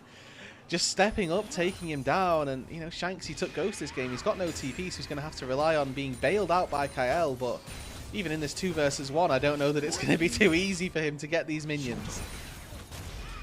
I think it's just so tough to even step up, and Kael, like, he can't even take that, because with being a squishy enchanter, you take that damage too, and you're going down quick. So, I mean, really tough position to be in. Is at this stage in the game, HonkQ has a blasting wand. A large majority of his gold has been spent on mana and health at this stage, but Rod of Ages gets stacked, then the Seraphs get stacked. He isn't going for the malignant kill you early Anivia build. This is I'm chilling and sitting and scaling kind of build, and he's still handling Shanks in this way. So you really do have to question, you know, what it is that AL can do with this game, because again, the builds have been identical. You can see that HonkQ is going for the tier rod, Shanks is going for tier rod as well, but Shanks, just in order to sustain this mid lane, has had to spend 1,000 gold on some shoes. That just isn't the same case for HonkQ. Well, now he'll take the 3 grubs, and there goes that Rod of Ages, like you're saying. Although I will say Shanks is gonna be right there behind it, but yeah, we're already getting multiple first item spikes coming across on both sides. We already had that Yumu's completed for Hope. But more importantly, that mid-jungle duo for JDG is going to have theirs going here. So I expect a little bit more tempo in their play as well. But there won't be another big objective for a while. So it's got to come through to lane ganks. And Tarzan's trying to protect his bot side as much as he can. Yeah, and I mean, you know, we're once again looking at a can Hope carry situation. And this time around, he's playing Lethality Varus. And for my money, this champion just can't 5v5 the same as really any marksman that we tend to see being given into the LPL. So whether or not that ends up translating into a successful team fight later on for AL, I will be very surprised if so. I think the good thing for this mid lane is that currently Shanks has reached the stage where he can kind of ignore the Anivia now and just clear the waves in her face. As long as he dodges Q, he doesn't lose too much HP. But again, as this game gets later, big question marks for how AL are going to look to be able to play this out. So far, they have 500 gold to the good. They are looking strong with that first dragon, but they need to continue to push the pace of this game, right? They are looking to hopefully pick up some neutral objectives. Beyond just that dragon, the Herald spawning in 2 minutes is going to be a big indicator for me, because if they can finish that bot tier one turret, maybe try and get a little bit more gold into Hope's pocket, because he's secured a large gold lead from just that one assist and a load of the plates that have gone down. So would like to see this virus unleashed and maybe Hope continue to be a real strong point of this composition. All right, well then I gotta ask you, many minutes from now, in the far future that is this game, in a 5-on-5 mano-a-mano fight, who do you favor? If at parity, it's easily JDG. The composition is just so much better. Like they beat AL in every type of fight that they try and take. It's not even close, right? That's why AL are the ones who need to push the pace of this game and try and get some gold early on. Well, we'll see if they can keep their little bank sum that they've gotten for them. As Honkyu continues to take turret plates, we have seen a late adaptation with our ADCs going to mid lane now, and we will be starting to get those quests coming through as well. Gala has not yet quested, which is not ideal for him. I know we've talked a little bit about on the LPL that not finishing your quest does put you a little bit further behind. Once you finish your quest as a marksman, you get more gold per unit kill. So for this time being, every CS secured is a win. What a last-second choice from Honky to back off to not get hit by the charge into the wall, and now he's going to get locked down on the back end of it, but he's got Junja coming with him. He's still got Egg. Gets out with his life here. Junja needs to be a little bit careful, but he's got the rest of the team coming. Tempered Fate is available as well. Tarzan going to queue it up, but can't end up getting that Keeper's Verdict through. Now the Egg will be popped. Honky gets stuck. Junja is just watching while his teammate is scrambled like a morning breakfast, and now JDG get caught by the Chains of Corruption on the back end, but won't be able to follow it up is AL. They have struck gold on the bot side, though. Yeah, excellent work from Anyone's Legend, despite the fact that they have to chase through this Anivia field and really try and work their way through it. Shout out to Hope here for his 2,500th kill in the LPL. Very well done for him. Congratulations on reaching number 12 all time. And it will result in a Dragon going their way as well, as Xiaoxu now on this top side looking for Flandre. Ooh, good to have the needlework proc. They're going to do a decent amount of damage. Flandre will have his shield coming right back up, but we are all sprinting up to this top side with the Rift Herald having been spawned. AL want to take first priority over that. Yeah, and they're going to need to they're going to need to start pushing again with these neutral objectives. The fact that we're still waiting for JDG to really hit that true ascended point means that in these team fights they should be favoured, right? A 1.5 item virus is going to be much better, as Xiaoxu insta-flash. Shades of game 1, where we had to see Shanks do the same thing, and he gets a little bit of revenge there from the on the Gwen, but even still, he TP's in, massive HP shield, which is still vibing, and now he gets to work in and try and help his team take the Herald. I will say, though, JDG, they got first turret on the bot side. I mean, they are already done with that, and the other turrets are not even really close besides mid lane, and that's also in their favor. So, able to slink back the gold advantage to their side. It's dead even now, though, and I'm very curious that AL kind of left the map to this Rift Herald going to JDG. Yeah, there was a point probably 2-3 minutes ago where Hope was like 1,000 gold up over Gala. Since then, now that gold lead is largely... Keeper's Verdict. Oh, he got hit. Away the jungler. Yoinkies, thank you. Tarzan dodging out of the Tempter Fate 2. My goodness, he just put on a clinic of how to approach Rift Herald, except they won't be able to get the eye. Well, not quite yoinkies and not quite thank you, but it's no Herald for you, which I guess is the second best thing here that they could hope for. I'm just going to watch it slowly not descend even like back into the void. Shanks has Realm Orb, so he can't even... Trade of turrets, though, down on this bot side, as now Flandre's going to be able to take that tier 1 turret back. It is going to come at the cost of a lot of plates for Xiaoxu on that top side, and I think that for the Gwen here, already at that Riftmaker, we'll see whether or not that continuation of damage is going to be built up. I mean, Dusk and Dawn must be an absolutely incredible item for Gwen as well, given it's got that Spellblade proc on it. We'll see whether or not it gets picked up within any real time for Xiaoxu. And now, a little bit of journeying from Flandre there. He walks in, has a little check, and spots nothing. Okay. He's like, hello. I thought he was, in a real bad spot. Yeah. Lanes are a little bit split as of now. We've had now Xiaoxiu up with Shanks. Shanks trying to get something more than just fighting a bird, but he's going to lose here. Forced to use the Realm Warp to get to safety. And honestly, Shanks, he's struggling to find any kind of precipice to stand on this game.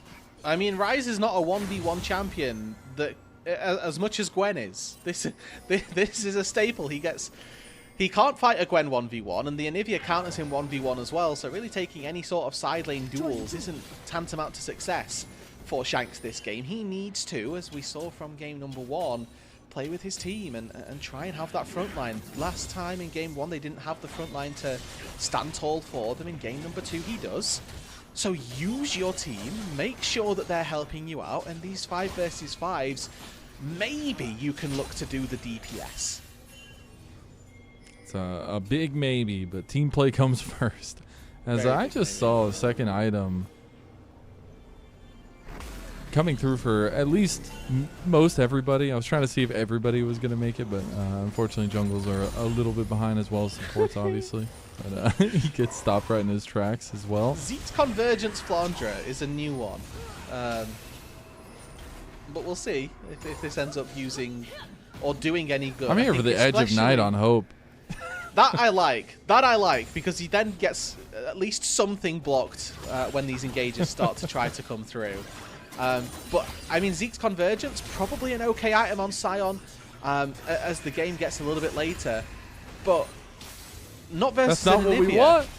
It's just not versus an Anivia, right? You're trying to ulti in and get the AoE slow on people, that makes sense. But if Anivia has wall, you can't ult. I'm sorry, I'm talking a lot about Anivia this game as well, but like I'm here for it, man. It's going to define the game. Nobody else in the LPL is going to pick Anivia. At least I think they may do after this game. I think they're going to see the power of this, and then they will. But inherently, they would not. No, so I love fair. that.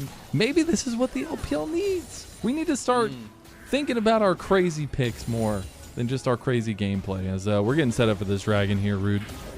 Good poke early doors from the Mantra Q. We need to see if Hope can put some of that down as well with those piercing arrows. No Mura mana just yet. Does mean that it's a little bit lacking in terms of where you might want it to be. But the dragon has spawned and backs are coming through from the people laning in topside. We'll see if they choose to TP in.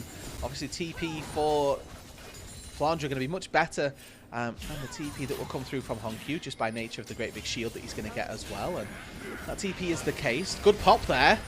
Double TP coming in. They did get the Tempered Fade. Vampire can't hit the CC chain. That's so tough. He immediately gets away from the Chains of Corruption. Now Shanks is in some trouble. He's laying some damage into Gala. Junja is on the other side of the fight. Xiaoxiu entering from the other side, the far side from everybody else. But now JDG, they're collapsing. It might be a fight over the scuttle. Xiaoxiu. Start slowly. Here comes that poke, though. This is where you're favoring AL in these drawn-out fights. Oh, Junja just tries to pull the trigger there. Doesn't really get anything with his Crescent Garden. Does have to flash away after getting the 3-town strike. Now Xiaoxiu is the focus. Junja, he tries to go in after Xiaoxiu. Buys a little bit of time, but the Keeper's Verdict from Tarzan does wonders. And what did I tell you about this man's Poppy? It must be afraid of for JDG, and that might just be the dragon number 3 going to anyone's legend.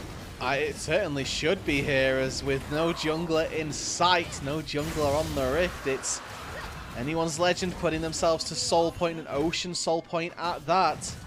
They obviously have themselves a massive, massive front line in Tarzan, in Flandre, so an Ocean Soul on top of that is going to look very, very good. But if JDG cannot find these clean engages, if Vampire is going to whiff on his skill shots, no Tempered Fate here means that the game is so much harder. It means that their engages are largely reliant on AL overstepping here. Honky is forced to flash out on that top side, but Junjie uses his ulti very early here. He can't save it though, because he knows that he's just going to get taken down by the carries. Tarzan flashes in, finds the route into the wall, and as soon as double flash comes through from Hope, a double Keeper's Verdict is more than enough to sign the way this fight.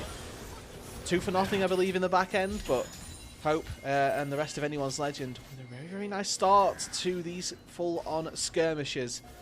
2,500 gold lead for them, or 2k as it is now. It's looking good, and they need it to. Yeah, they absolutely do. From the draft, though, I was so skeptical about this Vampire Bard. and he has yet to really amaze me just yet. Now maybe he gets another catch, but Junja's already dead as he pops his Crescent Guard, and I think JDG is just going to fully lose this fight as well. Gala gets locked down immediately, gets away there, though, with that Mikhails, and this is AL is going to be looking for even more objectives. This time, if they lose this is a hefty prize. Mazel, there's no jungler on the map. This is time for AL to start putting their money where their mouth is. Let's be decisive. Let's try and take this Baron. Honkyu going to try and walk in. He's got Vampire by his side. Xiaoshu going to try and do the same thing, but I don't think they can get through the Scion in the time that the Baron's going to take to go down. They're going to try, I guess. There's a Keeper Verdict kicking him out God! Immediately. He got so much damage there. Xiaoshu is cutting him down here, but he does need to be a little careful with his health bar because now they're turning right back on him, and Honkyu gets locked down as well. Flandra able to find an angle on him there. Honkyu's going to try to run back over, still has the egg available. Meanwhile, this entire time, Junja was respawning, so that means no Baron for AL. And honestly, JDG, they live to fight another day. That's a hero play from Xiaoshu if I ever saw one. He just went in 1v5, destroyed Hope, and then ultimately falls on the back half of it. But he could have definitely lived if he chose to. I think they were trying to search for a little bit more on that fight. And again, if certain skill shots had gone their way, they probably could have found it. Junjia, though, no vision, just dashing onto a Karma. Honestly, a pretty illegal play from him. Gets caught out, ends up falling. Realm Warp comes through, and Gala decides that he doesn't want to go through that portal, which ends up costing him the kills from Vampire. But then we see in the back half of this that I think AL, again, caught in two minds. They could just sacrifice Flandra, secure the Baron. They do it fast enough with the Rise if they wanted to. But instead, Xiaoshu, look at him here, just like a man on a mission, straight into Hope, tear him to pieces. And in the back half of this, yeah, there's a few skill shots that go wide. I mean, I think that JDG could have probably looked for a lot more here. Vampire, there's a first Q miss there. Q from Honkyu doesn't quite connect in the back half. Q from Vampire also misses. And if those connects, you're doing a lot more damage, getting a lot more CC, and maybe could have found a little bit more out of that. But when I say that in these 5v5s, it's going to be difficult for anyone's legend, this is why.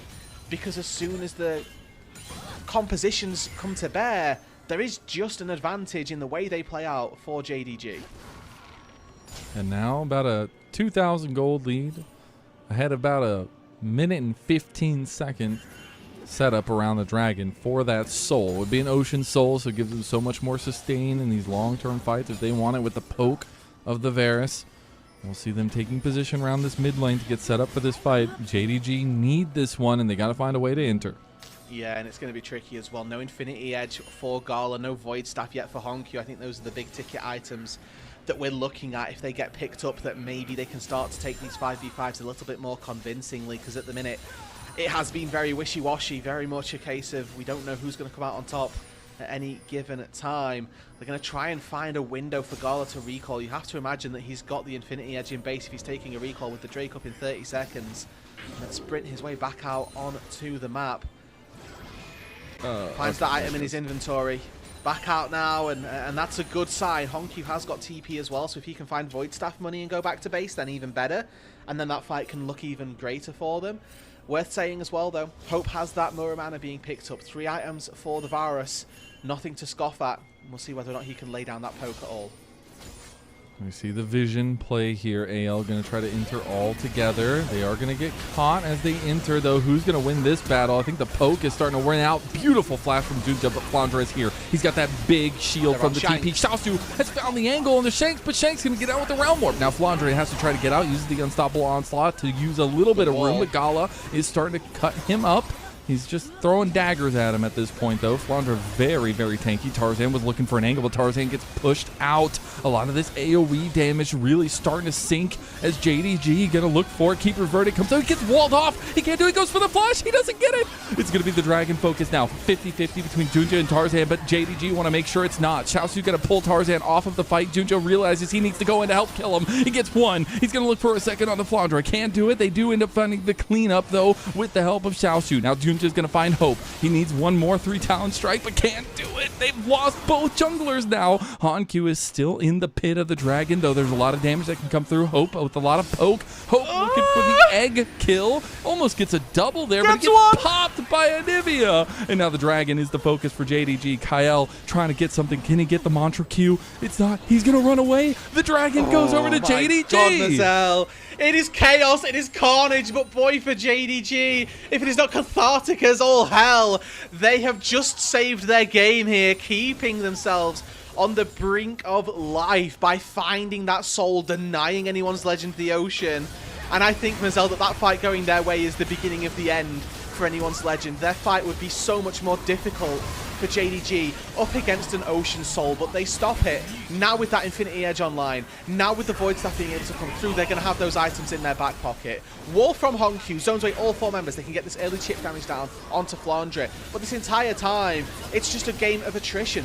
This war between the two sides of the poke from Hope and the redemption coming through to give them more HP, and the consistent rattling of damage from Gala, and these walls constantly cycling people in and out. Yeah. Looking at live though, looks like they found more. The Drake does go to JDG in the end, and they stop that soul, but we need to go back.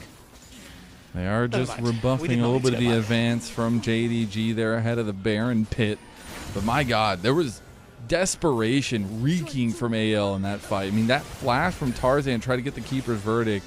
So tough to watch as they almost get caught out by the Tempered Fate there. Do use some fancy feet to get away from it. JDG, they're threatening now. I mean, once again, 3 items on Xiaoshu. He's been a massive threat through these team fights. It doesn't really matter who he's targeting. They seem to fall pretty much instantly. He went for the Zhonya's on 3, which gives him, you know, a little bit more safety. But you have to imagine we're going to get that Rabadon's coming through pretty darn quickly. And at that stage, you fear for anybody who's going to look to try and challenge this Gwen if she doesn't get locked down, if that CC from pretty much everybody isn't there. You start to worry about how well they can survive in these fights. And JDG here finding themselves with a very, very nice outlook on the game. 2,500 gold to the good. Zone control is massive as well. It's interesting. I mean, this definitely looks like a more contentious AL, just zooming out for a second, because this AL team is trying to function together. I think some of the pieces just aren't fitting together super well, but Tarzan is leading from the front, trying to do so yet again. Can't get the charge into anybody except for Junja, but Junja is the focus. Crescent Guard goes down, the healing is starting, and Shanks is already half health on the side of the fight. Tarzan's out of there too. Vampire misses his shot again. How many of these Qs are we going to see miss from Vampire? Yeah, it's not a good look for Vampire this game, but fortunately enough, he's got the rest of his team by his side who are having heaters. Hongq again on this Anivia doing massive work to just disrupt the fight for anyone's legend, and the circles of no fun for Hope continue to plague him here as Junjia just tries to take down the front line successfully. Does a large amount of damage, doesn't quite manage to find that first kill. But it's still looking like JDG are going to send us to a 2-0 victory here. I think that anyone's legend losing out on that Drake fight really costs them quite heavily. As their game gets later, their scaling relies exclusively on Shanks and maybe the front line that Flandre can be, but it's been a story as old as time that damage outweighs the tankiness as we get later on into this game. And Gala, 3.5 items. He's still got 2.5 left to build. If this game gets mega late, if we get to, you know, 600 CS silver win conditions, we might end up seeing these gigantic team fights from Gala. Yeah, we could, and we do have a couple other item completions. Zanya's just came through for Shanks.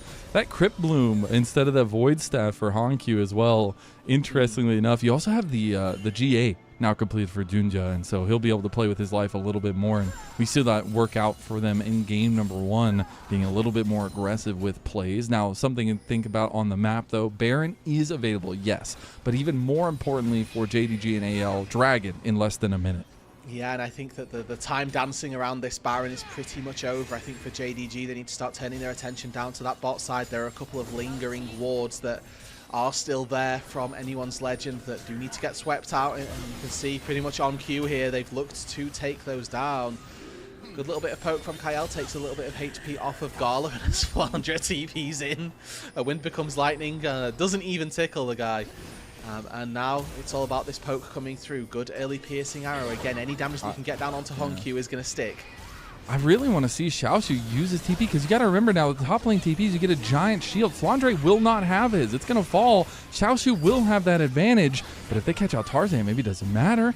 They're going to try to move over. Xiaoshu gets chunked by Hope. You can see damage with that Shireldias and everything from Hope is starting to sink as the dragon does spawn. You got to remember, AL don't need this but their timing and the time that's left in this game is not on their side. There's that TP, and it will be Xiaoshu who's going to use that big tanky shield as they lock down Flandre. He's going to go straight onto Shanks, turn around. Look how much damage he does. Tempered Fate goes wide again. Come on, Vampire. As you see the dragon reset there yet again. AL is now rebuffed. They are scared to step forward, and that dragon is just going to go to JDG. Yep, they stop the recall of Flandre. He doesn't have TP to get back in anyway, and once again it is a one fight for Jindong Gaming. This posturing around the bot side river doing just enough for JDG to make their way through again. Piercing arrows not quite landing for Hope. Every time they connect, they do a good amount of damage, but it needs to be off cooldown. The second one of them goes wide. That's 12 seconds without any damage coming through from anyone's legend, and that's ultimately too much of time being wasted here. As now JDG return their attention back up to that top side. Let's start now this Baron dance once again. And I gotta say, a little thing there is, I've been waiting to see the utilization of these quests and where they can kind of be the bend and break situation. Watching Flandre use his TP so early there, I love what JDG did with the shield that Xiaoshu gets. He can tank so damn much, and it's just a little nuance. I know I'm nerding out a little bit, but I find it so interesting in this new age of League of Legends that we have, as they are just continuing that dance. League of Legends has long been a game of inches, seconds, and small, minute amounts, and the things like a big shield being teleported in on is going to be pretty massive. And you know, in one of these team fights, it could very well be the difference maker as Honkyu takes a big boatload of damage from the Kael Hope bot lane duo. Posturing over this red buff again. How do AL ever walk in here? Tarzan just going into the thick of things there. Another Tempered Fate's going to hit onto Junja. It got worse as he's going to balk a little bit of time here. There's a nice charge from Tarzan. They did. He still has his egg. He's got time. Realm Warp coming in now from Shanks on the other side of the fight. Keeper Verdict goes through. They can't get Gala out. Gala's stuck. I'm pretty sure that was a mess, like something happened there. He could not move that entire fight. He was stuck in the wall, and that will just be AL swiping that lead right away from JDG. They've got 45-second death timers here, Len, and AL are not looking for the Baron. They're looking to do some serious structural damage to JDG. And I mean, they're pinging the inhibitor at the minute. It looks like it's an inhib then out angle for anyone's legend. They know that the Baron is the key piece of the pie here that they need to get, and I'm glad to see that they've sort of turned their attention back up here. I actually think they could have gone for a little bit more. I think the Baron is, you know, very much a formality in this case. Tier 2 turret probably could have been taken. But instead, they're going to turn their attention up to this big purple worm, find that without any real recompense. Watch Tarzan. Tarzan is playing mind games here. He is, and I don't quite know how he goes into 3 people, lives, and then gets to walk back out. But you can see a great sidestep from Tarzan, dodges out on the Tempered Fate, and then he flashes over, sees the angle onto Honkyu. And he should see this. He should know this is coming, that the Anivia is not safe on this angle. Gets caught out, but fortunately not in a good position. So and he's how stunned. Did he get stuck there? Gala's just CC'd this entire time. The room prison. And even still, he's going to take the wall into, you know, 3 members waiting of AL. I don't think it saves him if he gets out at that late stage, but the fact that he lives for so long in that that is a pretty big win in the first place. Not that it's a win overall, and JDG find themselves now back in the disadvantageous position of having to look at anyone's legend staring at them with Baron, but I think repeating that for AL is very difficult. It's largely down to Keeper's Verdict. And Tarzan once again plays with AL's game in his hands. Live by the man, die by the man. And honestly, I'm just happy to see them thriving on a similar style that we've seen them been so successful with. Junja is going to need to be a little careful. Very greedy to go for that red buff. He does manage to do it successfully, and somehow JDG are the ones that are taking objectives at this stage as they find themselves a tier 2 turret on the top side. And you expect that to be traded with the Baron in their back pockets, but Honkyu now will channel his recall. Does have the Verdant Barrier in his back pocket, so has another layer of safety now being added on. Finishes that and turns it into a Banshees. Again, looking at these item thresholds, item breakpoints, Hope formally at full items. Still, fortunately though, season 16, 26, whichever one we're in, has got an extra item slot for AD carry, so he's going to be able to work his way through to another item, and Gala not quite with that BT being finished is 4.5, not quite 5 items just yet. but I would take a 5-item Sivir over a 5-item Lethality Varus any day. Now, we do have another timer coming up, and backs are coming through. That might end up being Gala's completion of his 5th item, but the dragon is in 25 seconds. Flandra again uses the early TP, and Xiaoshu will have his. He's level 20, and so is Flandra. So this TP shield, again, for Flandra, does last quite a while. We'll see if it ends up being utilized, because looking at this, Flandra's got a 1k HP shield from the Kaenic, and then there's the extra shields that are coming through from that TP as well. Now, Gala has BT, so any poke is going to get sustained up very easily. And this poke from Hope is starting to matter, but they found Xiaoshu. Xiaoshu got completely caught here. He's locked down. He goes golden. Tempered Fate's going to buy a little bit of time. Really nice dodge from Xiaoshu. Meanwhile, though, the rest of his team just got baited in, and Vampire is gone. Shanks finds the kill on the Xiaoshu, and JDG are just getting caught with their hands down, and unfortunately not on their keys. Yeah, again, AL just playing these scrappy skirmishes that little bit better. This is what they've done so well throughout the entirety of last year. It's claw their way back into these fights where they probably shouldn't have an opportunity to do so, but they do. Now steaming through the bot lane, the turret will fall, but versus Sivir and Ivia, probably never going to get access to the Nexus turrets here. So it's just going to be an inhibitor. They will resort back to that Ocean Soul, but if they spend too long here, this is going to give an opportunity for a respawn. Gala can come through. He can work his way out onto the map very quickly with that Tempered Fate, but Realm Warp, easy. Excellent stuff. This is Soul now for anyone's legend, and that just made the team fights even harder for JDG. And I hope we get to go back to a replay of how Xiaoshu got caught, but really big pick, because he is kind of the trap door in a lot of these fights for JDG, and AL realized that. He's been doing so much work in these team fights, and it's just walking, and he goes for a pink ward, spots Tarzan, and they just don't waste any time. Really solid execution on this. The damage from Shanks is now present, is now there. Credit for trying to get him out to safety, but Shanks is able to follow up with the flash and the ghost hit. Movement speed still there.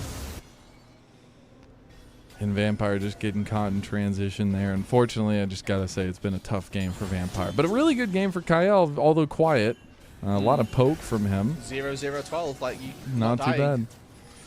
Always a good sign for your Enchanter players to be able to preserve their life as well, recognize what's important. And I mean, as a Karma, there's never any reason to be in threat, right? Your job is to fire spells at range, is to shield up your enemies who are, or your opponents, your allies, there we go, there's the word. Shield up your allies as they're looking to try and take down the enemies. And again, Kyle, on a Karma, there's not too many flashy things that you can do, but staying alive is about as good as it gets. And at this point, I mean, we talked so heavily that JDG just have that like better late game comp, but when you keep getting caught like this, little pieces start going awry, and AL just finds so much advantage, and now you have that lack of confidence to step up or have that team fight around this. And I think JDG is going to need to overcome that if they want to try to come back in this one. Yeah, I mean, you talked about it beautifully, right? Like they theoretically do have this better scaling composition, but they're scaling up against an Ocean Soul, up against insane shields and the poke that if they can never get in, they're going to struggle to try to find. We haven't really seen this wall be that great an impact in the mid to late game of this one, and Junji again greeding to try and find a little bit of a red buff here. Tarzan does take a lot of his HP, but you have to remember that he's going to be Ocean Souling this one back on up. You need to see a little bit more from Honkyu in this mid to late game. I'm going to be honest, because his wall will decide this game. If he finds a good one, then it's going to change it. By the way, I was going to say Chains of Corruption is down, but it's almost back up. So, you know, you can literally see it clicking like a clock around the circle there. The only thing that is not going to be up is that Keeper's Verdict for Tarzan. That has been a massive tool for AL here in this game. And whether or not it continues to be will, again, live and die by AL's captain from 2025, the shot caller for this composition, and the call right now is go to Baron. Junji are forced to use this before his Q from Hope comes through, and that's just going to be Baron here. Was that just one Q? Oh, it was the ult Q, so it was all 3 Blight stacks. Dang, that's a lot of damage. Well, JDG have one final resting place, and it might be in their base. This Baron buff is going to continue to barrel down the structures of JDG. this is, again, as much as we highlight the fact that this is, you know, the Sivir late game dream almost, I don't know that you're going to have enough to get through the ocean shielding, the 9,000 HP Flandra who's just stepping up at you. 2-level advantage because of that top lane quest, and Anivia in this late game really good for utility, but not the greatest when it comes to the damage, especially with this build where we've got 2 really defensive items being picked up in that Crypt Plume, in that Banshee's Veil, and Junjie once again getting caught by these chains of corruption, this time forced to flash. Well, we see them pushing now. Flandra does get caught, but Gala gets chunked by Hope now. Tarzan going in for the fight here. Shanks is about half health now, but they're going to try to get Xiaoshu down. Xiaoshu's healing is crazy. He was invulnerable for a little bit. Krensekard's going to come out. A lot of damage coming through from Gala, but Honkyu is down. Hope found him, and another arrow strikes through the chest of JDG, piercing their hearts and piercing this game number 2. That is a massive performance from AL to come back in this game, to harness that power, and a triple kill comes through for Hope as the last signaling of this game too is upon us. Xiaoshu is going to re-get into the base and try to at least stave this off for a moment, but the turrets are not going to last very long. They're going to throw up the panda emotes, and we're going to move on to game 3. Oh, we absolutely are, Mazel, and I started this game by saying that Varus versus Sivir was not going to be a linchpin of this game, but Hope decided that he was not having any of that narrative. Finds the Chain of Corruption on Honkyu in the back half of the game, takes him down, and again, that fighting point for anyone's legend, just proving that in the clutch they can come up with a game victory. And you look at this point, oh, this game, different snapshots in the game, and you're thinking JDG are going to win it, no, AL are going to win it, then JDG might win, and then we get this constant back and forth. We get the flipping and flopping around of this series, that gold graph going up and down, and we turn ourselves to a game number 3 where we get to see now the power of these two sides when, again, it comes up to the clutch. They played 3-game series yesterday. Both of them came out with a loss. This time round, they need to sign, seal, deliver. 1-1 in the Tabe Bowl.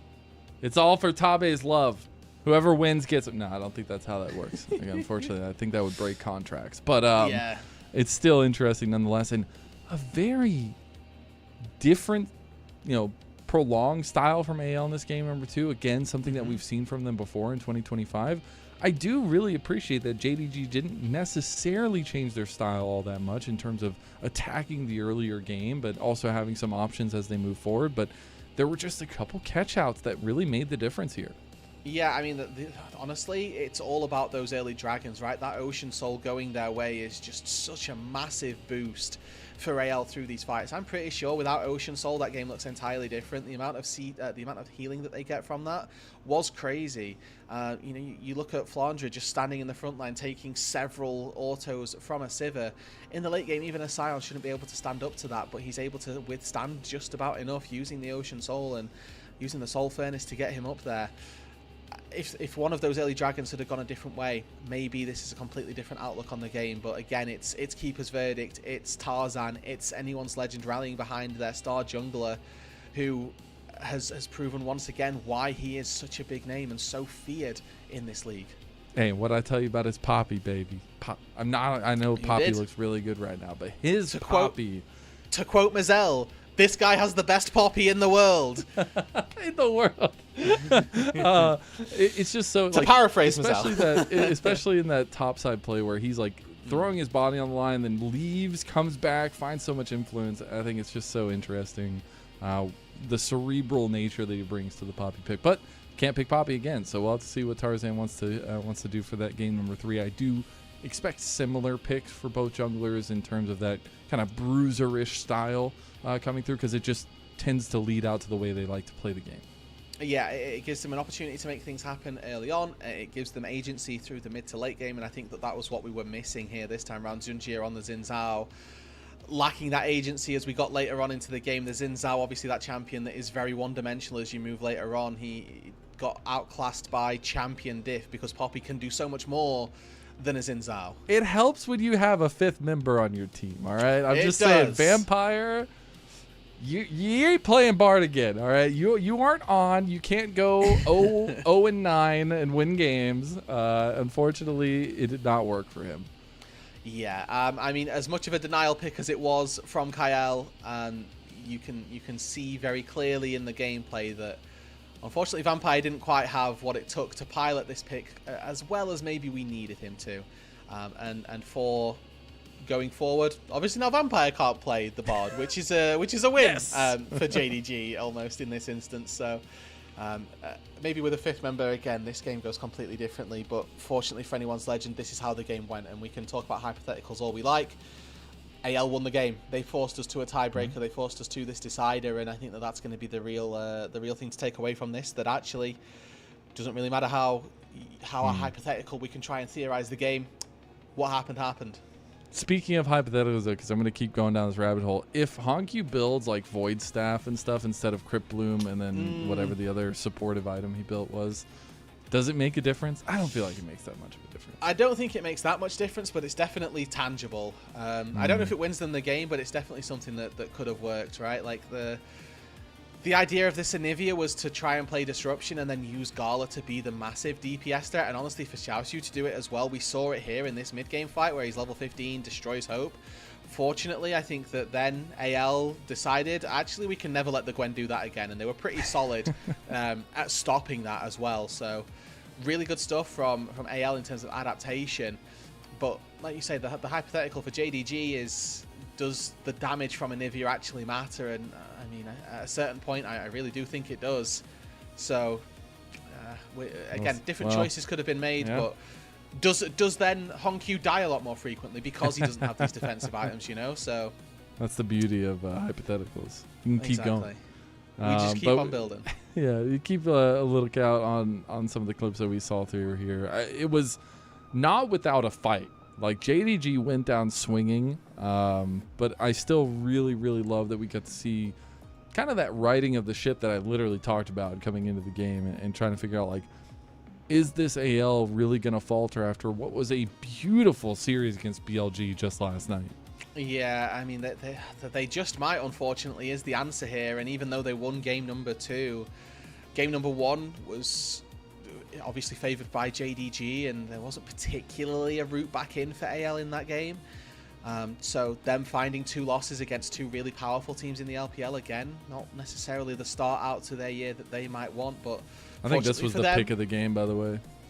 Yeah, this turned it. This definitely turned it. This is what secured them the soul in the end, and that's what, you know, obviously made the game infinitely harder. Memory lane, isn't it nice?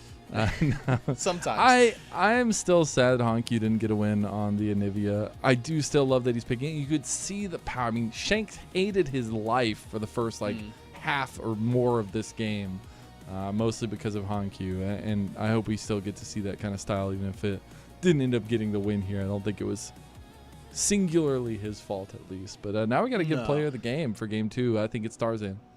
Yeah, I don't think there'll be anybody fighting you on that one here.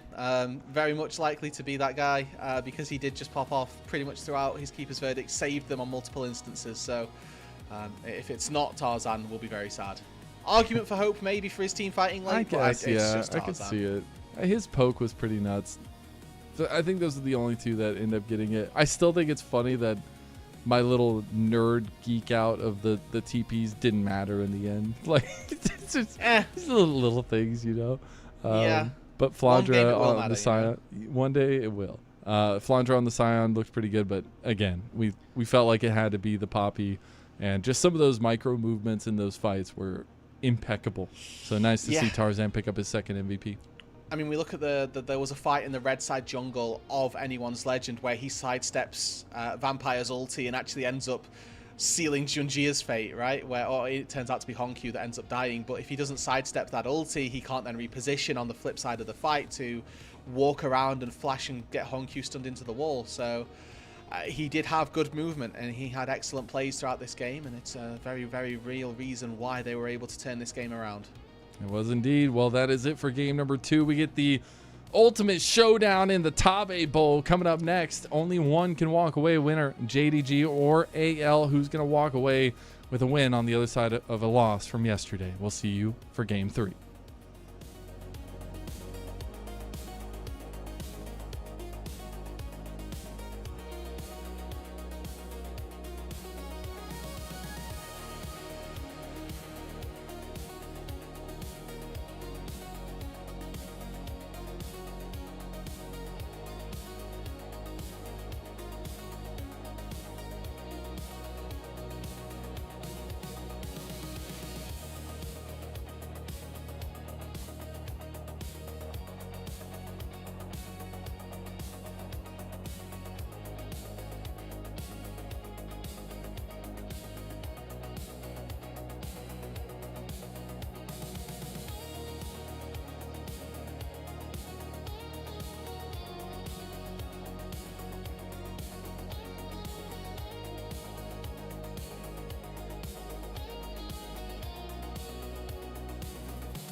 Welcome back to LPL English, your unofficial home for everything LPL, and we are back with the Tabe Bowl. I'm Mazel, I'm joined by Rude Dude, and it is 1-1 right now.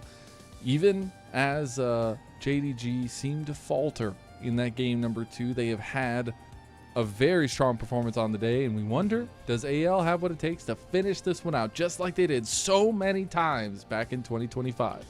Yeah, and on the flip side of that, does JDG and Tabe now at the helm have what it takes to take down his former organization, to prove that the move was worth it, that this new project was worth more than sticking around and trying to nurture this project that he started the entirety of last year? 1-1, it was game 1 to JDG, and then AL turned the series back around with a comeback victory in game number 2. We'll have to see who it is that comes out on top, though, because again, these 2 games have given us a lot to talk about, and every time we think JDG maybe have what it takes, they just don't quite find that finishing touch to a game, and notably, we'll see if they can do it in this one.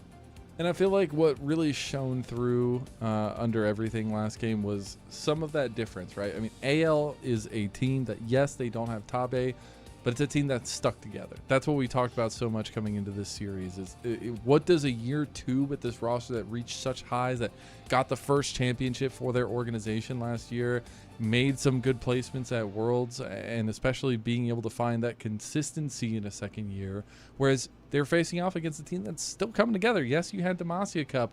You've had the game beforehand, unfortunately the loss, right? But it still is a team that's trying to find the footing underneath themselves and how they all work together. And I think you saw a lot of that in game number 2.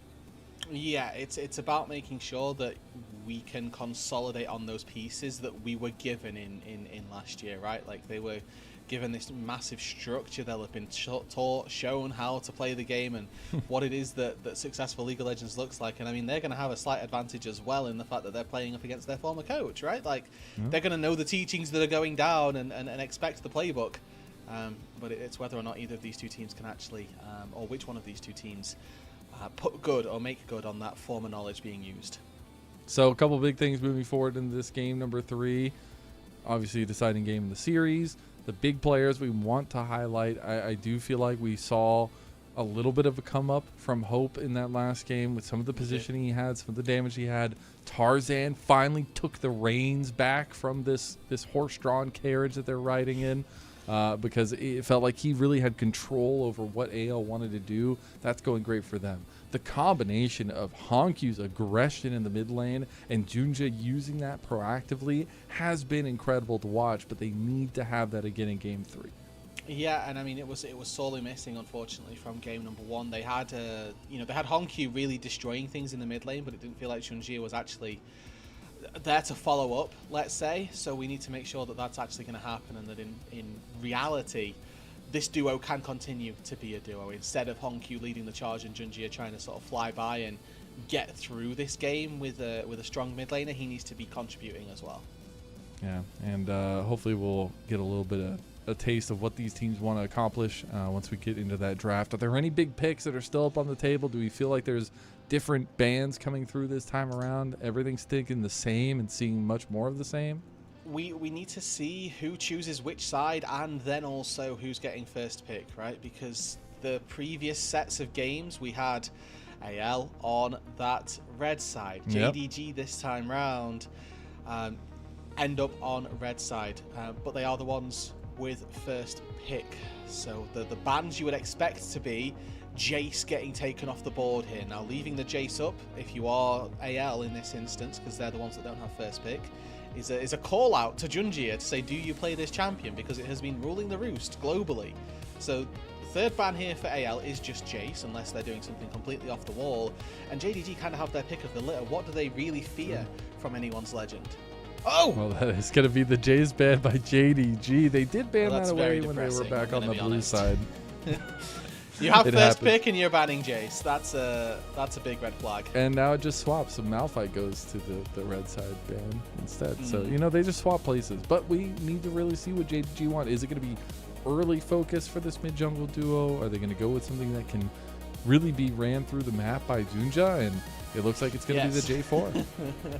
In answer to your question, Mazel, yes they are. Jarvan, one of these really, really solid early game picks that can have lots of impact through the early stages of this game, and hopefully in the late game as well, going to be able to lock down some pretty important targets and hopefully make AL a little bit fearful for what picks they end up taking.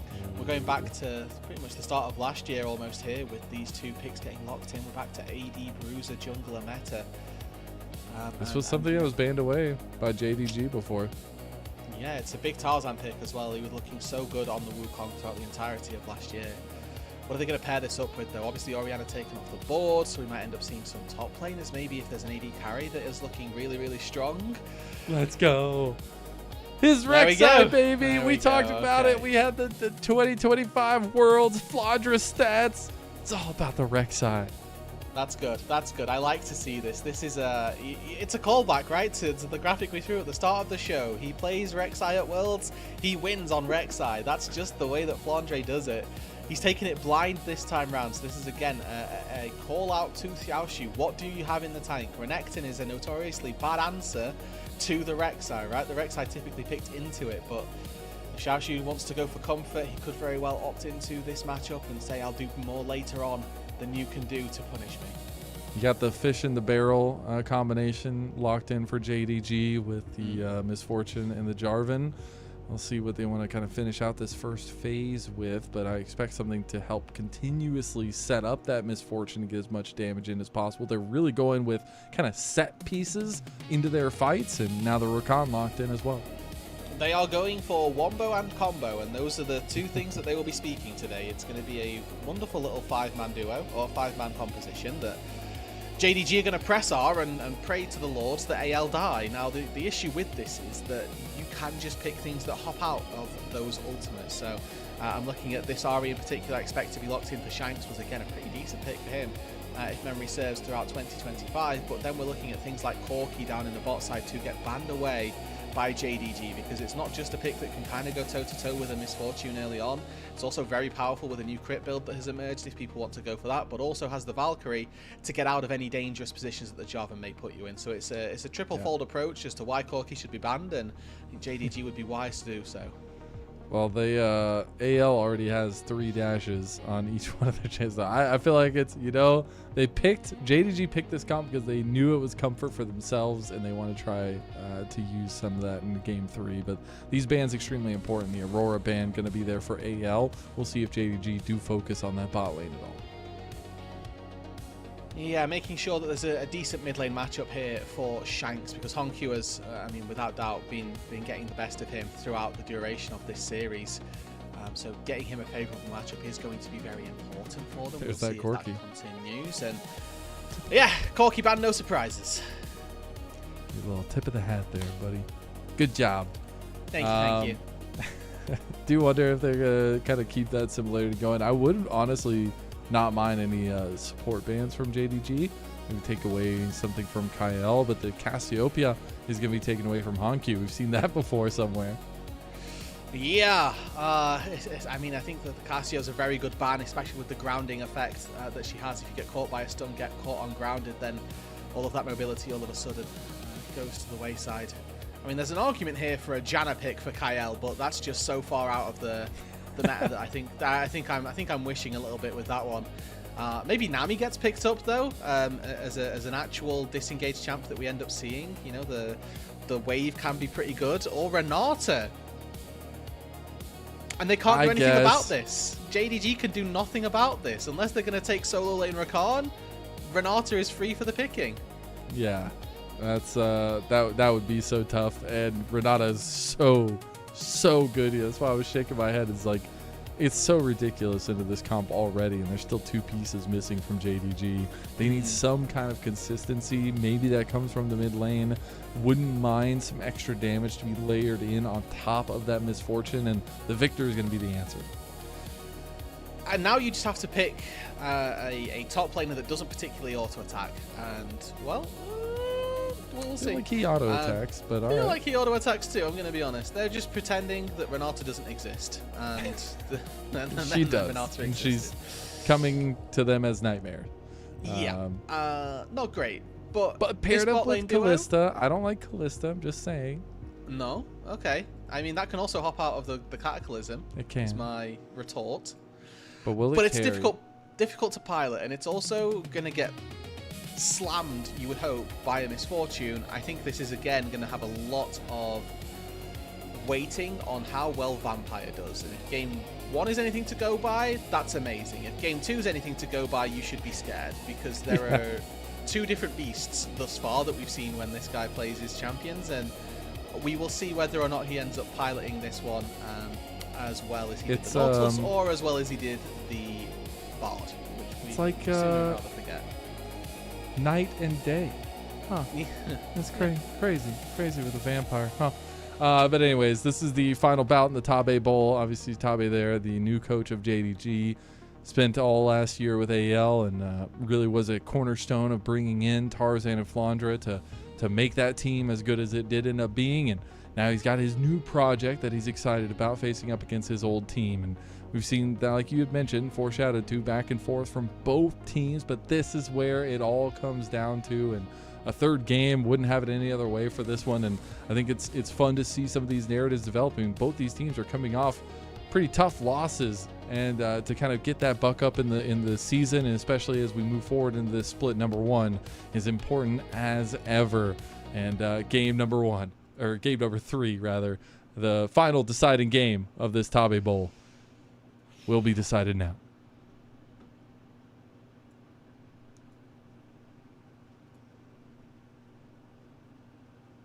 That guy was sleeping. In a game 3? In a game 3, guy? Come on. Surely not. Well, sleep or not, Marcel, I don't think many of us are going to be sleeping at the wheel with this one. This is two teams that we probably expect to see make it to an international at some stage in this year, and getting to see a double round robin between them as early on into the season as this. Definitely very exciting, and you can already see that Hope and Kyle looking to pave the way through this bot lane as a very solid duo, but Junji here going for another invade. Not spotted on a ward this time round, and this red buff most likely just going to be taken. I do wonder what Tarzan does in response to this once he finds out, because right now he thinks all is fine. He maybe has an idea. I'm pretty sure he cries. I'm pretty sure what he does is go, my red got stolen, and then be sad. And if Junja can pilot this right, he should be able to get this, get out, and then potentially go for even more on the bot side for the Krugs too. Knowing that Tarzan is not going to make it down here for quite some time, so he has plenty of time to do this, and Tarzan will just go for the chicken, so even more time delayed. Yeah, and at this stage, Tarzan has no idea. Unfortunately, the bot lane of anyone's legend is going to find out pretty quickly. Did they even spot him on the way out here? I don't think they spotted him. No pings have come out yet, but Tarzan's going to be a little bit aggressive. Oh, they're actually looking to do an invade themselves. They're looking to use the prio of Kalista Renata. Very common trend that you'll see is you push in and then try and take down the... He knows something is up. Gromp is still there. Yeah. And, you know, you can argue that maybe it's just smart pathing from Junjia as he decides he doesn't want to play on this Gromp, knowing that his bot lane has no prio, but puts the flag down, Tarzan stands on it, and we're kind of we're posturing very aggressively here. We find ourselves in the same position.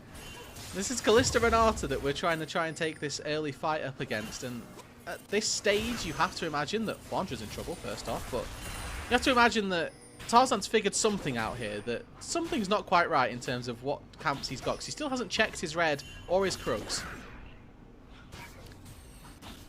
He knows. He knows. Yeah. There's a little bit of vision play, but Junja will just be right as rain.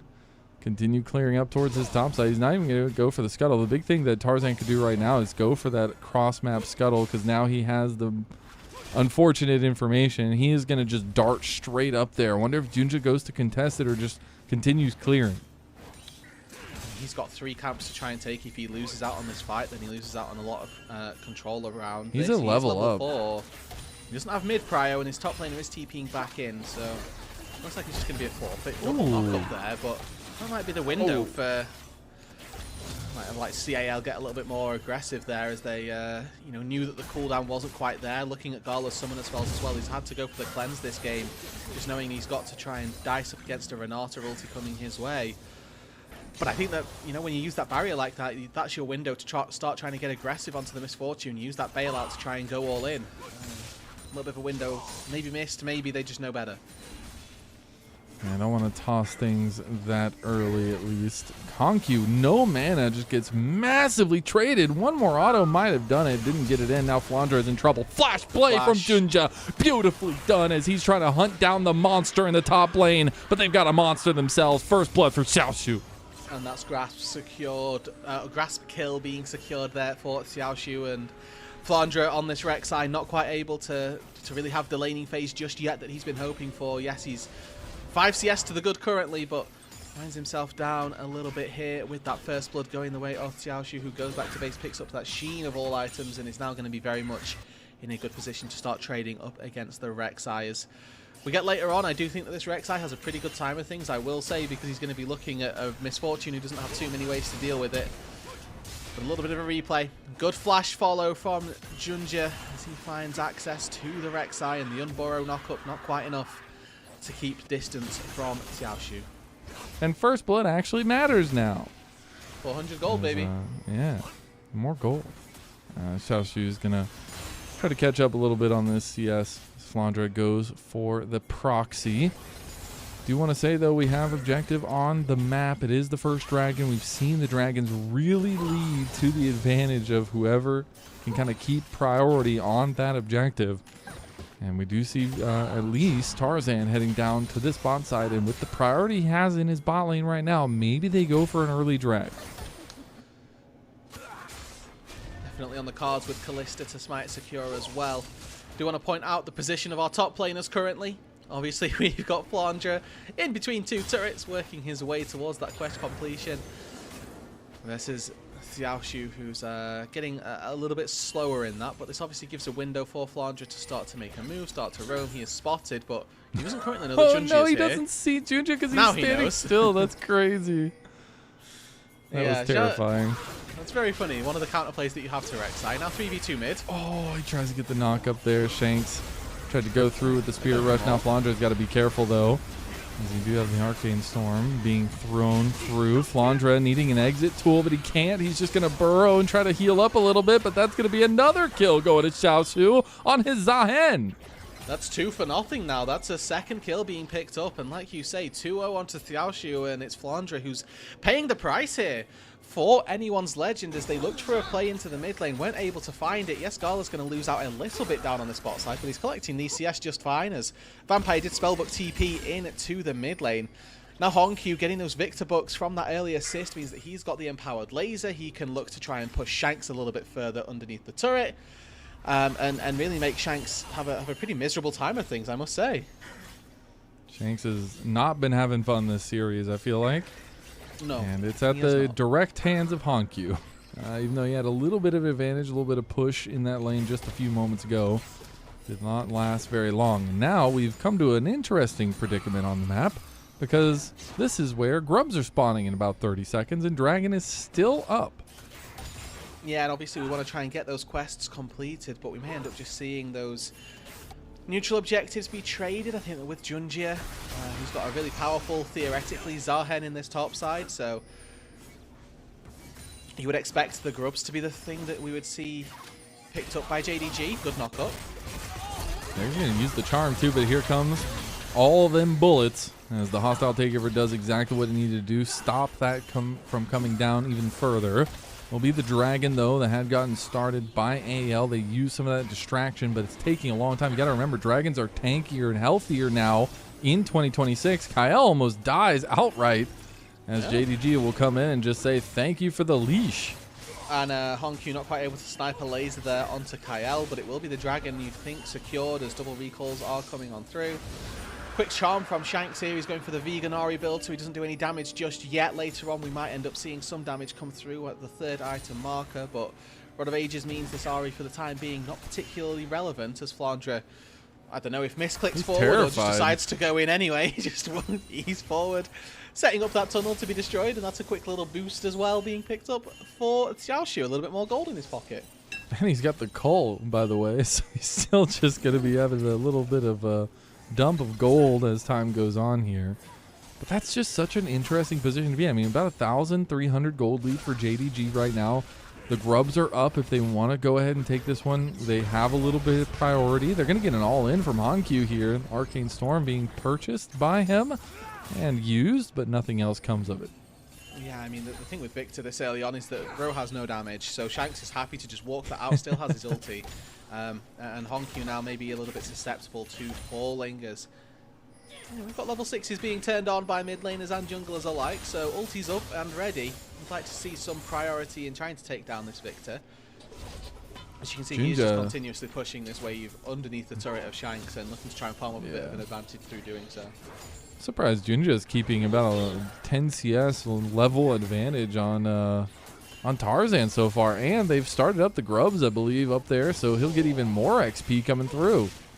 Yeah, early game going very well for JDG. Do think that that is mandated, though. I mean, honestly, even if this game gets later, I don't know that JDG particularly falls off. I think Victor does very well. I think the state of Misfortune right now is that she always does damage, and previously I was concerned for Misfortune as the game gets later, but that's not the case this time.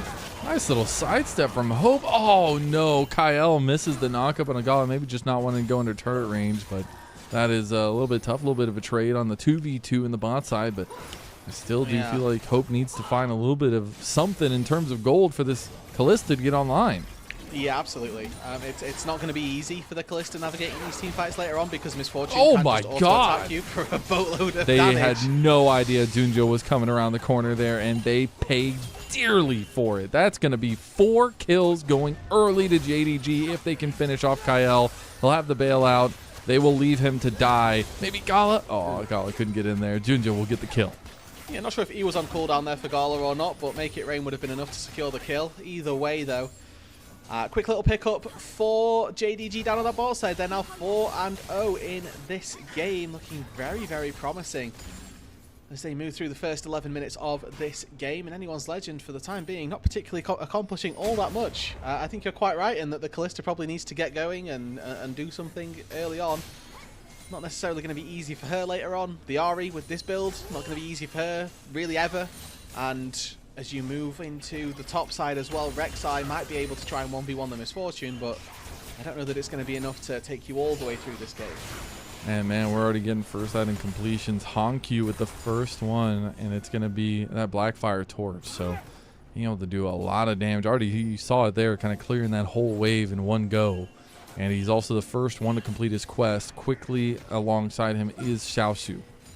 Yeah, and I mean, obviously for Xiaoshu, he got injected with those early couple of kills and finds himself now a level ahead.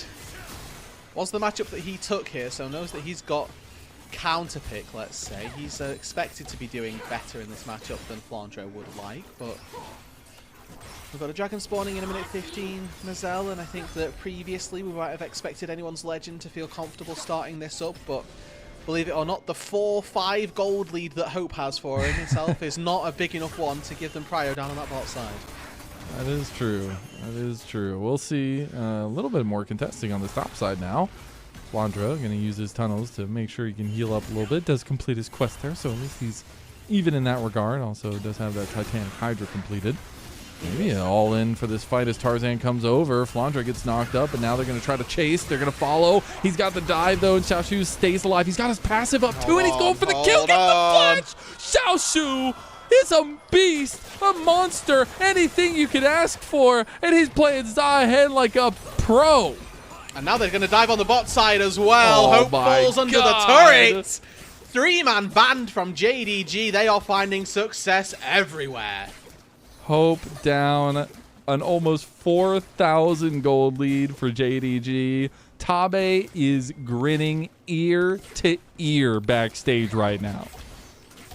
I mean, this is just the worst case scenario for Anyone's Legend. You talked about the game 1 perfect game that JDG didn't quite have, but currently in game number 2, they've given up nothing. No Drakes, no Grubs, no kills either, and At the risk of ritualistic chanting and caster cursing JDG here, they're on for it to begin with.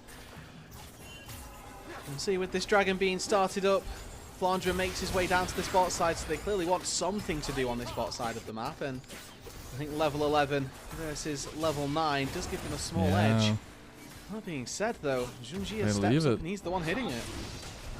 Alright, next dragon's going to go over to JDG. AL back off.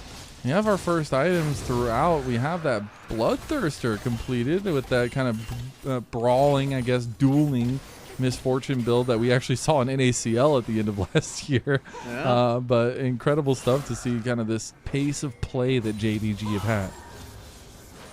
I mean, as patient as it is, 4,500 gold lead, 2 dragons in their back pocket. Everything's going right for them, and you'd like to think that they can continue this with a composition that we don't particularly think falls off as the game gets later. Maybe we can see Kael with a massive hostile takeover turn the tides of the game, but it's not expected by any means, and you just expect that for JDG, as long as their playmakers can keep on going, Junji and Vampire, as long as they can link up, good news awaits the JDG fandom. Does indeed. What a comeback it would be as well as being able to see a little bit of redemption after falling to IG. Both teams coming off of 2-1 losses to their respective opponents. AL against BLG. As Junja actually gets charmed under turret. Shank's doing a really nice job of sidestepping that engage. Now AL are in position to maybe collapse, but Xiaoxu's behind them. They're going to take the fight. Tarzan just goes straight for Gala. They go for the 3-man knockup. The hostile takeover coming over, but it's a little bit too late. No, is it enough? Junja survives for just a moment. Tarzan will end up claiming his life. Now Xiaoxu needs to be a little bit careful. He doesn't have the passive up. If he gets killed, he's going to go down. He does end up getting the stacks back up, and now he can feel confident to step forward. He's a little bit low, but now hope goes down to Gala, who bounces a bullet off of his teammate, and that's going to be a big pickup for JDG. So 1-for-1 here, so the perfect game over for JDG, but they do slaughter Hope once more. 0-3-1 on this Kalista, really not finding the best access in these team fights, as whoever he tries to auto-attack, they've got dashes and flashes to get on top of you. So it's a very difficult fight for Hope in this game. Didn't get the advantage from the bot lane, didn't run down this duo like they needed to early on, and now finds himself in a mid-game team fight that is very difficult for him to navigate. Take a look at the replay, and it's immediately access to Gala. Tarzan flashes on top, but with Junjia being there, Vampire being there, this is what they've done so well. And what Vampire has actually done so well is act as that peel source for his AD carry. Now this comes at the cost, right? Misfortune with no ulti, very underwhelming most fights, but they're able to reset, turn this fight back around, and Hope takes just a little bit too much damage, gets hit with a double up from Gala, and is able to fall. Flash away from Kael as well to keep himself alive, but JDG finding constant advantages here, and a 2-0-1 Gala here. Definitely scary stuff for AL. And it's just all about those set pieces that we talked about from the draft for them. They knew what was in store for them if they can line up, and so far they've been lining up. We'll be getting closer and closer to second items completed there. Rift Herald is up on the top side of the map. Dragon not for another 2 minutes. Turret has fallen on the bot side though. And that'll be second turret rather of the game going over to JDG. As we see, he took the other one up there. Yeah, so it's a lot of gold for Xiaoxu. He's 2k up over Flandre right now, who, you know, blind picked this Rek'Sai. Did think that he was going to be able to deal with whatever got thrown at him as Junjia gets dashed on, but Charm went wide, and there's not really any threat after the fact. Shanks with a miss on another Charm, not quite finding success in this game either. And, yep, I just struggle to see how any leadership, even from Tarzan, would maybe change the fate of this game right now. It's a tough one to be in for sure, being down this much this early. Short of saying, okay, guys, we need to hit all of our skill shots and dodge all of theirs, and that being leadership. Get more CS, get more objectives. Just go down their gameplay, their macro, their micro, their CSing, their last hitting, and their skill shots, AL are doing really well this game. They're doing great. They're doing great. Nah, it's been a really, really kind of come-up game from JDG after a tough loss in that game number 2. Still felt like they had some fighting spirit in them, but a couple of mistakes here or there. But this is a return to form from what we saw in that game number 1 as well. and in a little bit of different style, right? More focused towards that bot lane, more focused toward this top side of the map as well. And you know, we saw Honkyu getting the better of Shanks in the 1v1, but looking at that CS, it's largely even this time round. Shanks being the one who, you know, probably holding his own relative to the rest of his team. Like you say, it's not so much about that mid lane, but we already know that as this game gets later, the victor is going to be a fiend, and I like the build path that we're seeing here. This is, you know, head straight for damage almost with that Blackfire being picked up, but Dragon started now by anyone's legend. 5 members of JDG looking to collapse on them. Xiaoshu on the flank here. Can AL find this and get out? They are going to look for it. They got the Ren combo with the smite. They do get it. Now Vampire is just completely caught out. So much damage from Shanks and Flandra. Now Dunja is backing off. JDG have lost a big chunk of their advantage. The turret is going to be charged on by Shelly. Not enough damage to do too much more to it, but JDG caught a little bit. I mean, I'm going to be honest. I love that look from anyone's legend here. Vampire just, you know, he's looking, he's posturing, right? He's just posturing to try and find that engage. Flandra knocks him up. Shanks follows up as well, and this is a level 9 Rakan with 2 solo laners wailing on him. He's going to die very quickly, so really good heads-up play, I must say, from the anyone's legend solo laners, and they get the dragon, they get the kill, and JDG's momentum is quashed. And honestly, it's huge for AL to kind of buy themselves a little bit of breathing room now. I mean, they've already hit second item on a couple members. Obviously, got Spear of Shojin now completed for Flandra, as well as that Gunsu's for Hope. Those are going to be big item completions as well. But is there a threshold you really want them to reach? Is it that 3rd item, Spike? I think for both of these teams, Mazel, that as they get later, they're feeling less confident in their scaling, and it will come down to, okay, both of our marksmen, okay, never mind, hold on, Tarzan thought he could just pop off. Yeah. Oh. And Shanks Chan goes wide. Well, he flashed, but he did burn Honkyu flash as well, and a Victor with no flash is very dangerous. So the point being though, Mazel, sorry, I got cut off by a double flash engage. Misfortune and Kalista, both champions that don't feel amazing as you move later on, unless you're MF and you're like super fed, but you can see Gala quite happy to stand and T-pose on AL in the solo laners. Okay. Bullet time coming through as well. Using the Maker Rain to get the slowdown at least. But JDG have taken back control of this top side of the map. I don't think they're going to be threatening Baron anytime soon, but at least control the map for now. I sure hope not. Baron is definitely very dangerous when we are, I'll say, even though the gold lead is not that close, the momentum of this game feels very stagnant. It doesn't feel like JDG have got this 4K gold lead. I can agree with that as well. I think it's going to take a couple more fights before it truly kind of goes out of hand for AL. But I don't know. I love the concept of Kalista as well as the Renata, obviously, but I just feel like LPL has not had a great time with a lot of our Kalistas. I wouldn't say everyone, but a lot of our Kalistas, and I just don't see the carry power as we move forward. We came back from MSI where Kalista had this disgusting loss ratio, and then in the first game of the year, Jackie played Kalista for top esports and absolutely tore everybody to shreds. And I was like, well, I guess the champ's fine. People just suck. So I'm always on a question mark with Kalista. If you can pilot the champion, you're gonna pop off. If, however, you get caught by one bit of CC and your mechanics aren't impeccable, you're going to struggle. And that's just kind of where we find the majority of AD carries, is that they will take one click incorrectly, and on Kalista, you get punished for that. All right, we did finally get completion for Shanks. He has his Horizon Focus now completed there. We got the Cosmic Drive on the other side for Honkyu too. It's still JDG kind of death partying up here, grouping up so heavily, and they're going to take the blue buff. Yeah, their ability to close out this game, I mean, if they wanted to do it, they would be looking for the Infernal Soul. That seems like the classic go-to of, okay, let's get Soul, let's close out like that.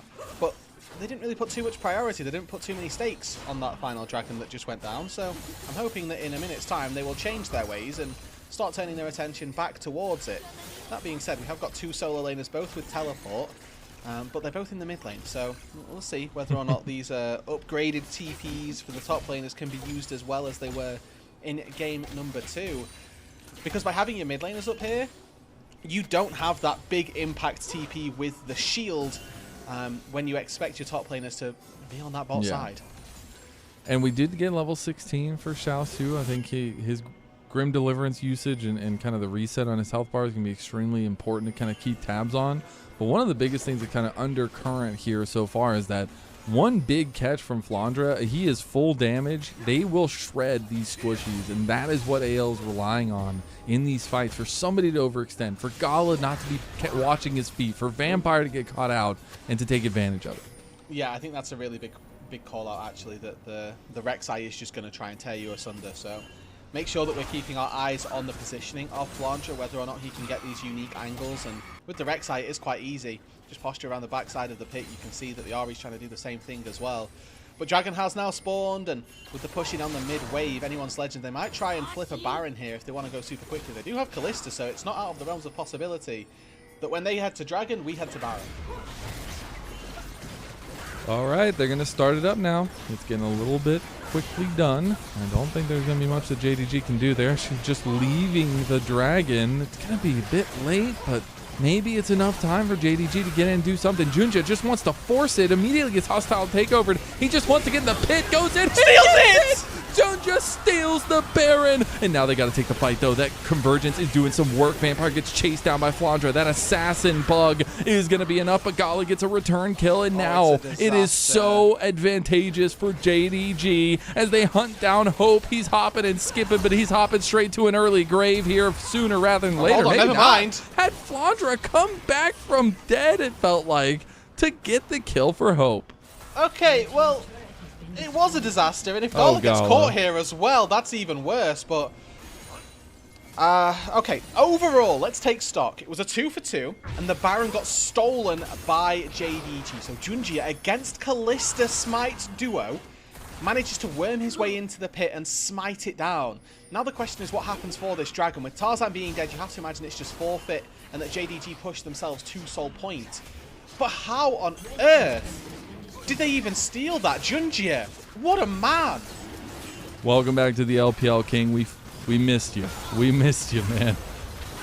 How does he even get in here? So he gets hostile takeover. You can see Kyle is just trying to run interference, and he just smites on the Rend of Hope. Hope does about 1400 damage with his Rend, and then the smite doesn't come through on the flip side, and it is just not quite good enough, unfortunately. As anyone's legend as a whole, they have to be so synced up on that, and unfortunately they weren't. This, however, as a flip side play, Hope decides that the barrier is going to be enough to be saving him, and he's correct to do so. Flandre does a really good job at actually bailing out his marksman.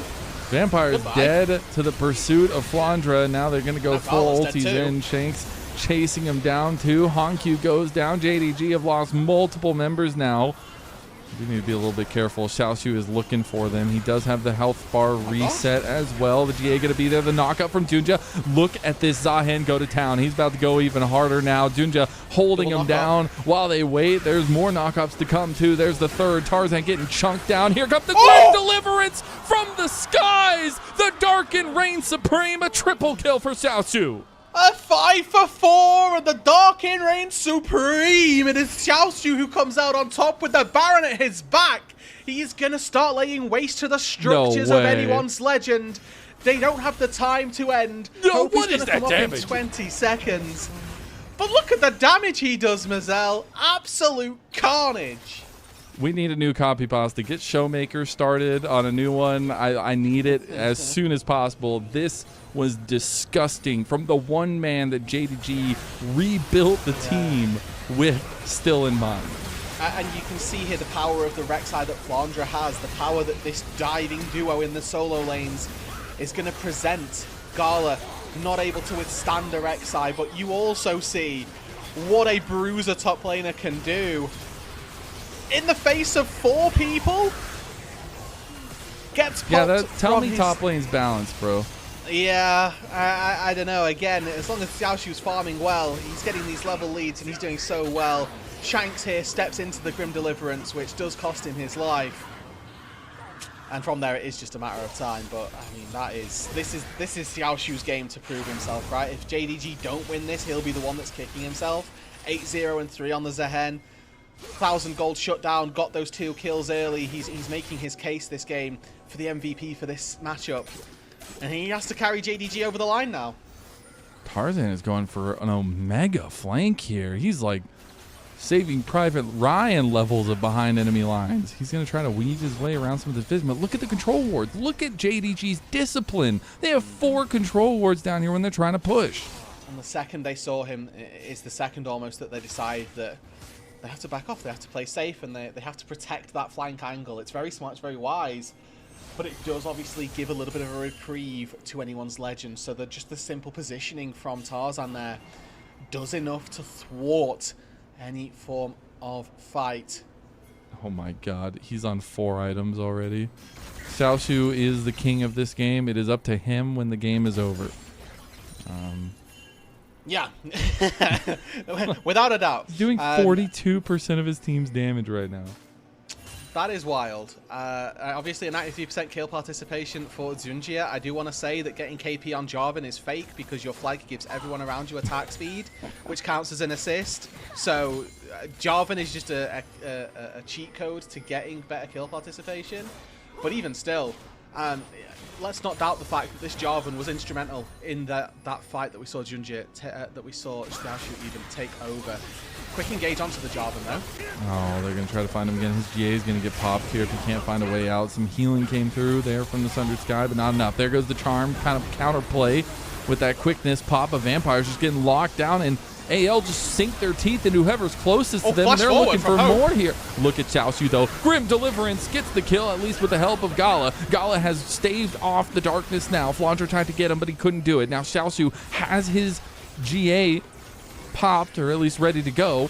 Hope getting chased down by Honkyu, just gets him down with the help of Xiaoshu. Now Xiaoshu's going to turn back on the Flandre. They know where they need to go, and Honkyu knows exactly what his job is to take down Shanks. Going to lead him to Tarzan, but Tarzan comes and gets the knockup potentially here, but it's not enough. It's going to be so much damage from Shanks and Tarzan, and time again, they pull something back. And JDG just biting off a little bit more than they can chew here. Honkyu just almost limit testing in the LPL here, flying forward, trying to get in the mixer with all 3 people, just not quite able to do enough. And again, we look at the death time as that death is going to be very, very massive, as now they have to play with no mid laner for the next sort of 15 seconds of overlap time. A really big blunder there from Honkyu. They could have this dragon signed, sealed and delivered, but we'll see whether or not anyone's legend can find a fight from here. 10-0-3 on Xiaoshu. Is it enough to get this final dragon? I think if Infernal Soul goes over, it's so much more difficult. Look, he's just going to chase down Shanks. Doesn't get the knockback, or at least pullback, but does get Shanks' ult out. Xiaoshu's going to have to be a little bit careful. Spirit Rushes have been used, so that's a big tool down from AL. Okay, we're back to a 5 versus 5 now here. Mazel TP into the mid lane from Honkyu. His transgressions forgiven as Tarzan forces the flash from Gala. Tarzan overforced that one. The hostile taker comes through, but it's not enough. Look at the Arcane Storm. It's going to work now. Xiaoshu finds 1 kill already. He's got his GA ready to go too. Tarzan getting chased down now. Honkyu gonna kick the kill there, and they can't really follow up anymore, but they will go back for the soul, and that's the whole reason they showed up. That's all they wanted from this. The kills are an extra bonus, and it's all off the back of Honkyu once again this time round in game number 3. He's the one who steps up. Xiaoshu 11 kills on the Zahen, but it's the victor in that fight that makes all of the difference. We'll oh my god, they're just going to go for the end. This is a team coached by Tabe. This is what AL feel like maybe they're missing this year, not being with their true general in Tabe, and that might is being flexed right on top of them. JDG, the new home of Tabe, the rookies of these new entries into the league, especially Honkyu coming through into the LPL. It is all about growth, and we see this comeback point and center. A triple kill for Gala and a 2-1 victory at the Tabe Bowl for JDG. A very, very close series, but game number 3 in the end goes the way of JDG. Tabe reveling in his victory here up against his former organization, and off the back of some of, if not the best Zahen play that we've seen so far in the LPL. Very great stuff from Xiaohu, who again for me had a wonderful series, right? Game number 1 was a real PowerPoint. quashing Flandre on the Rumble. Game 2, even in their defeat on that Gwen, he was a part of why they were so close and so far ahead for a large part of it. I mean, Xiaoxu rather, has such a good series. I think he's going to get overshadowed by his mid laner, and with good reason. He gets MVP for this one, I think. Hongqiu for sure. Just Hongqiu for the series. He was, yeah, incredible. series for sure. But for this game, Xiaoxu, incredible stuff. What a series. Honestly, that's a banger. I know it wasn't the cleanest, and my God, never, ever pick Vampire Bard ever again. But they did the damn thing. They won. Yeah, and I think that honestly his Rakan this game was present. It wasn't overwhelming, it wasn't underwhelming, but even still, some points to pick out from. I think the good thing that he did well was look to peel, and I think that if nothing else as a support, as long as you can peel your AD carry, they're going to be happy with you, and that's one of the large things that we're looking for in bot lane duos. I'm just happy that the Junja Hongqiu combo is still working. Like there's a lot of potential for when there's a going to a new roster or things like that. Like it's just so cool that they kept them together, and then this is the payoff we get, because we get to see some aggressive, fast-paced, kind of get everything going, LCP style, LPL style gameplay coming, and it's really throwing a wrench into the works of the standing team of AL who did so well in 2025. It absolutely has. There's no finer way of putting it. They didn't really know what to do. I mean, game number 1, there wasn't particularly a chance for anyone's legend. I think that game number 3, there was maybe a little bit more of one, but it wasn't with anything to do with the mid jungle. It felt a lot like, if anything, Junjie was just kind of everywhere, where Tarzan wasn't particularly present on this Wukong, and any of those fights that he looked for, he didn't quite get the chance to make happen. Exactly that. I do wonder what could have been with some of those mistakes by AL across the couple of the games. Like, just tell me. If I'm crazy, it's fine. You can tell me I'm crazy. If Kael doesn't mess up the headbutt pole in game number 1 at the Skull, like, yeah, that's the first breaking point, isn't it? As well? I mean, there are so many what ifs. Series. There is, and it could be an entirely different series. You're so right. I mean, for anyone's legend, I think they can revel in that almost, in the fact that this could have been something different. In the end, it is JDG that come out on top. The 2-1 score goes their way, but I don't think anybody's going to be disappointed looking at this series. Good that JDG came back and found their win that they were sorely looking for, that they didn't quite manage to find yesterday against IG. I do think that realistically, JDG may be looking at one of our top 3 teams in the league, but they have to prove it versus the rest of them. And, a good win here versus anyone's legend is certainly a good showcase. Yeah. Well, I gotta ask you, do you have like maybe 2-3 stars of takeaways, positives or negatives from today? I think that anyone's legend really need to work on what their early games look like. Tarzan, even in their win, didn't feel like a reason that they were finding early game success. For JDG, we need to see a lot more priority around Hongqiu, because this guy was popping off. And I think that a little bit more respect needs to be put on Xiaoxu's name, because again, he looked incredible. I think that the big thing for me this series is going to be if Vampire is actually up to the level of the rest of his composition of players, because the other 4 players on this team are incredible, like genuinely playing it exceptionally well. And for Xiaoxu, that's a big win for him. For Vampire, he needs to step up to this. Yeah. Xiaoxu, star for me in this one. Absolutely incredible, and you can see why they wanted to kind of keep him around. But that is going to be it for us for the night. So I just want to say thank you all for tuning in for what is a banger series. You got to remember, tomorrow we have 3 bangers all day, starting 2 hours earlier than today. We'll be back with that, and that should be a lot of fun. Give a huge shout out to Ice behind the scenes doing production all night long. Rude, it's been a pleasure. And for myself, Mazel, we will see you tomorrow for more LPL English.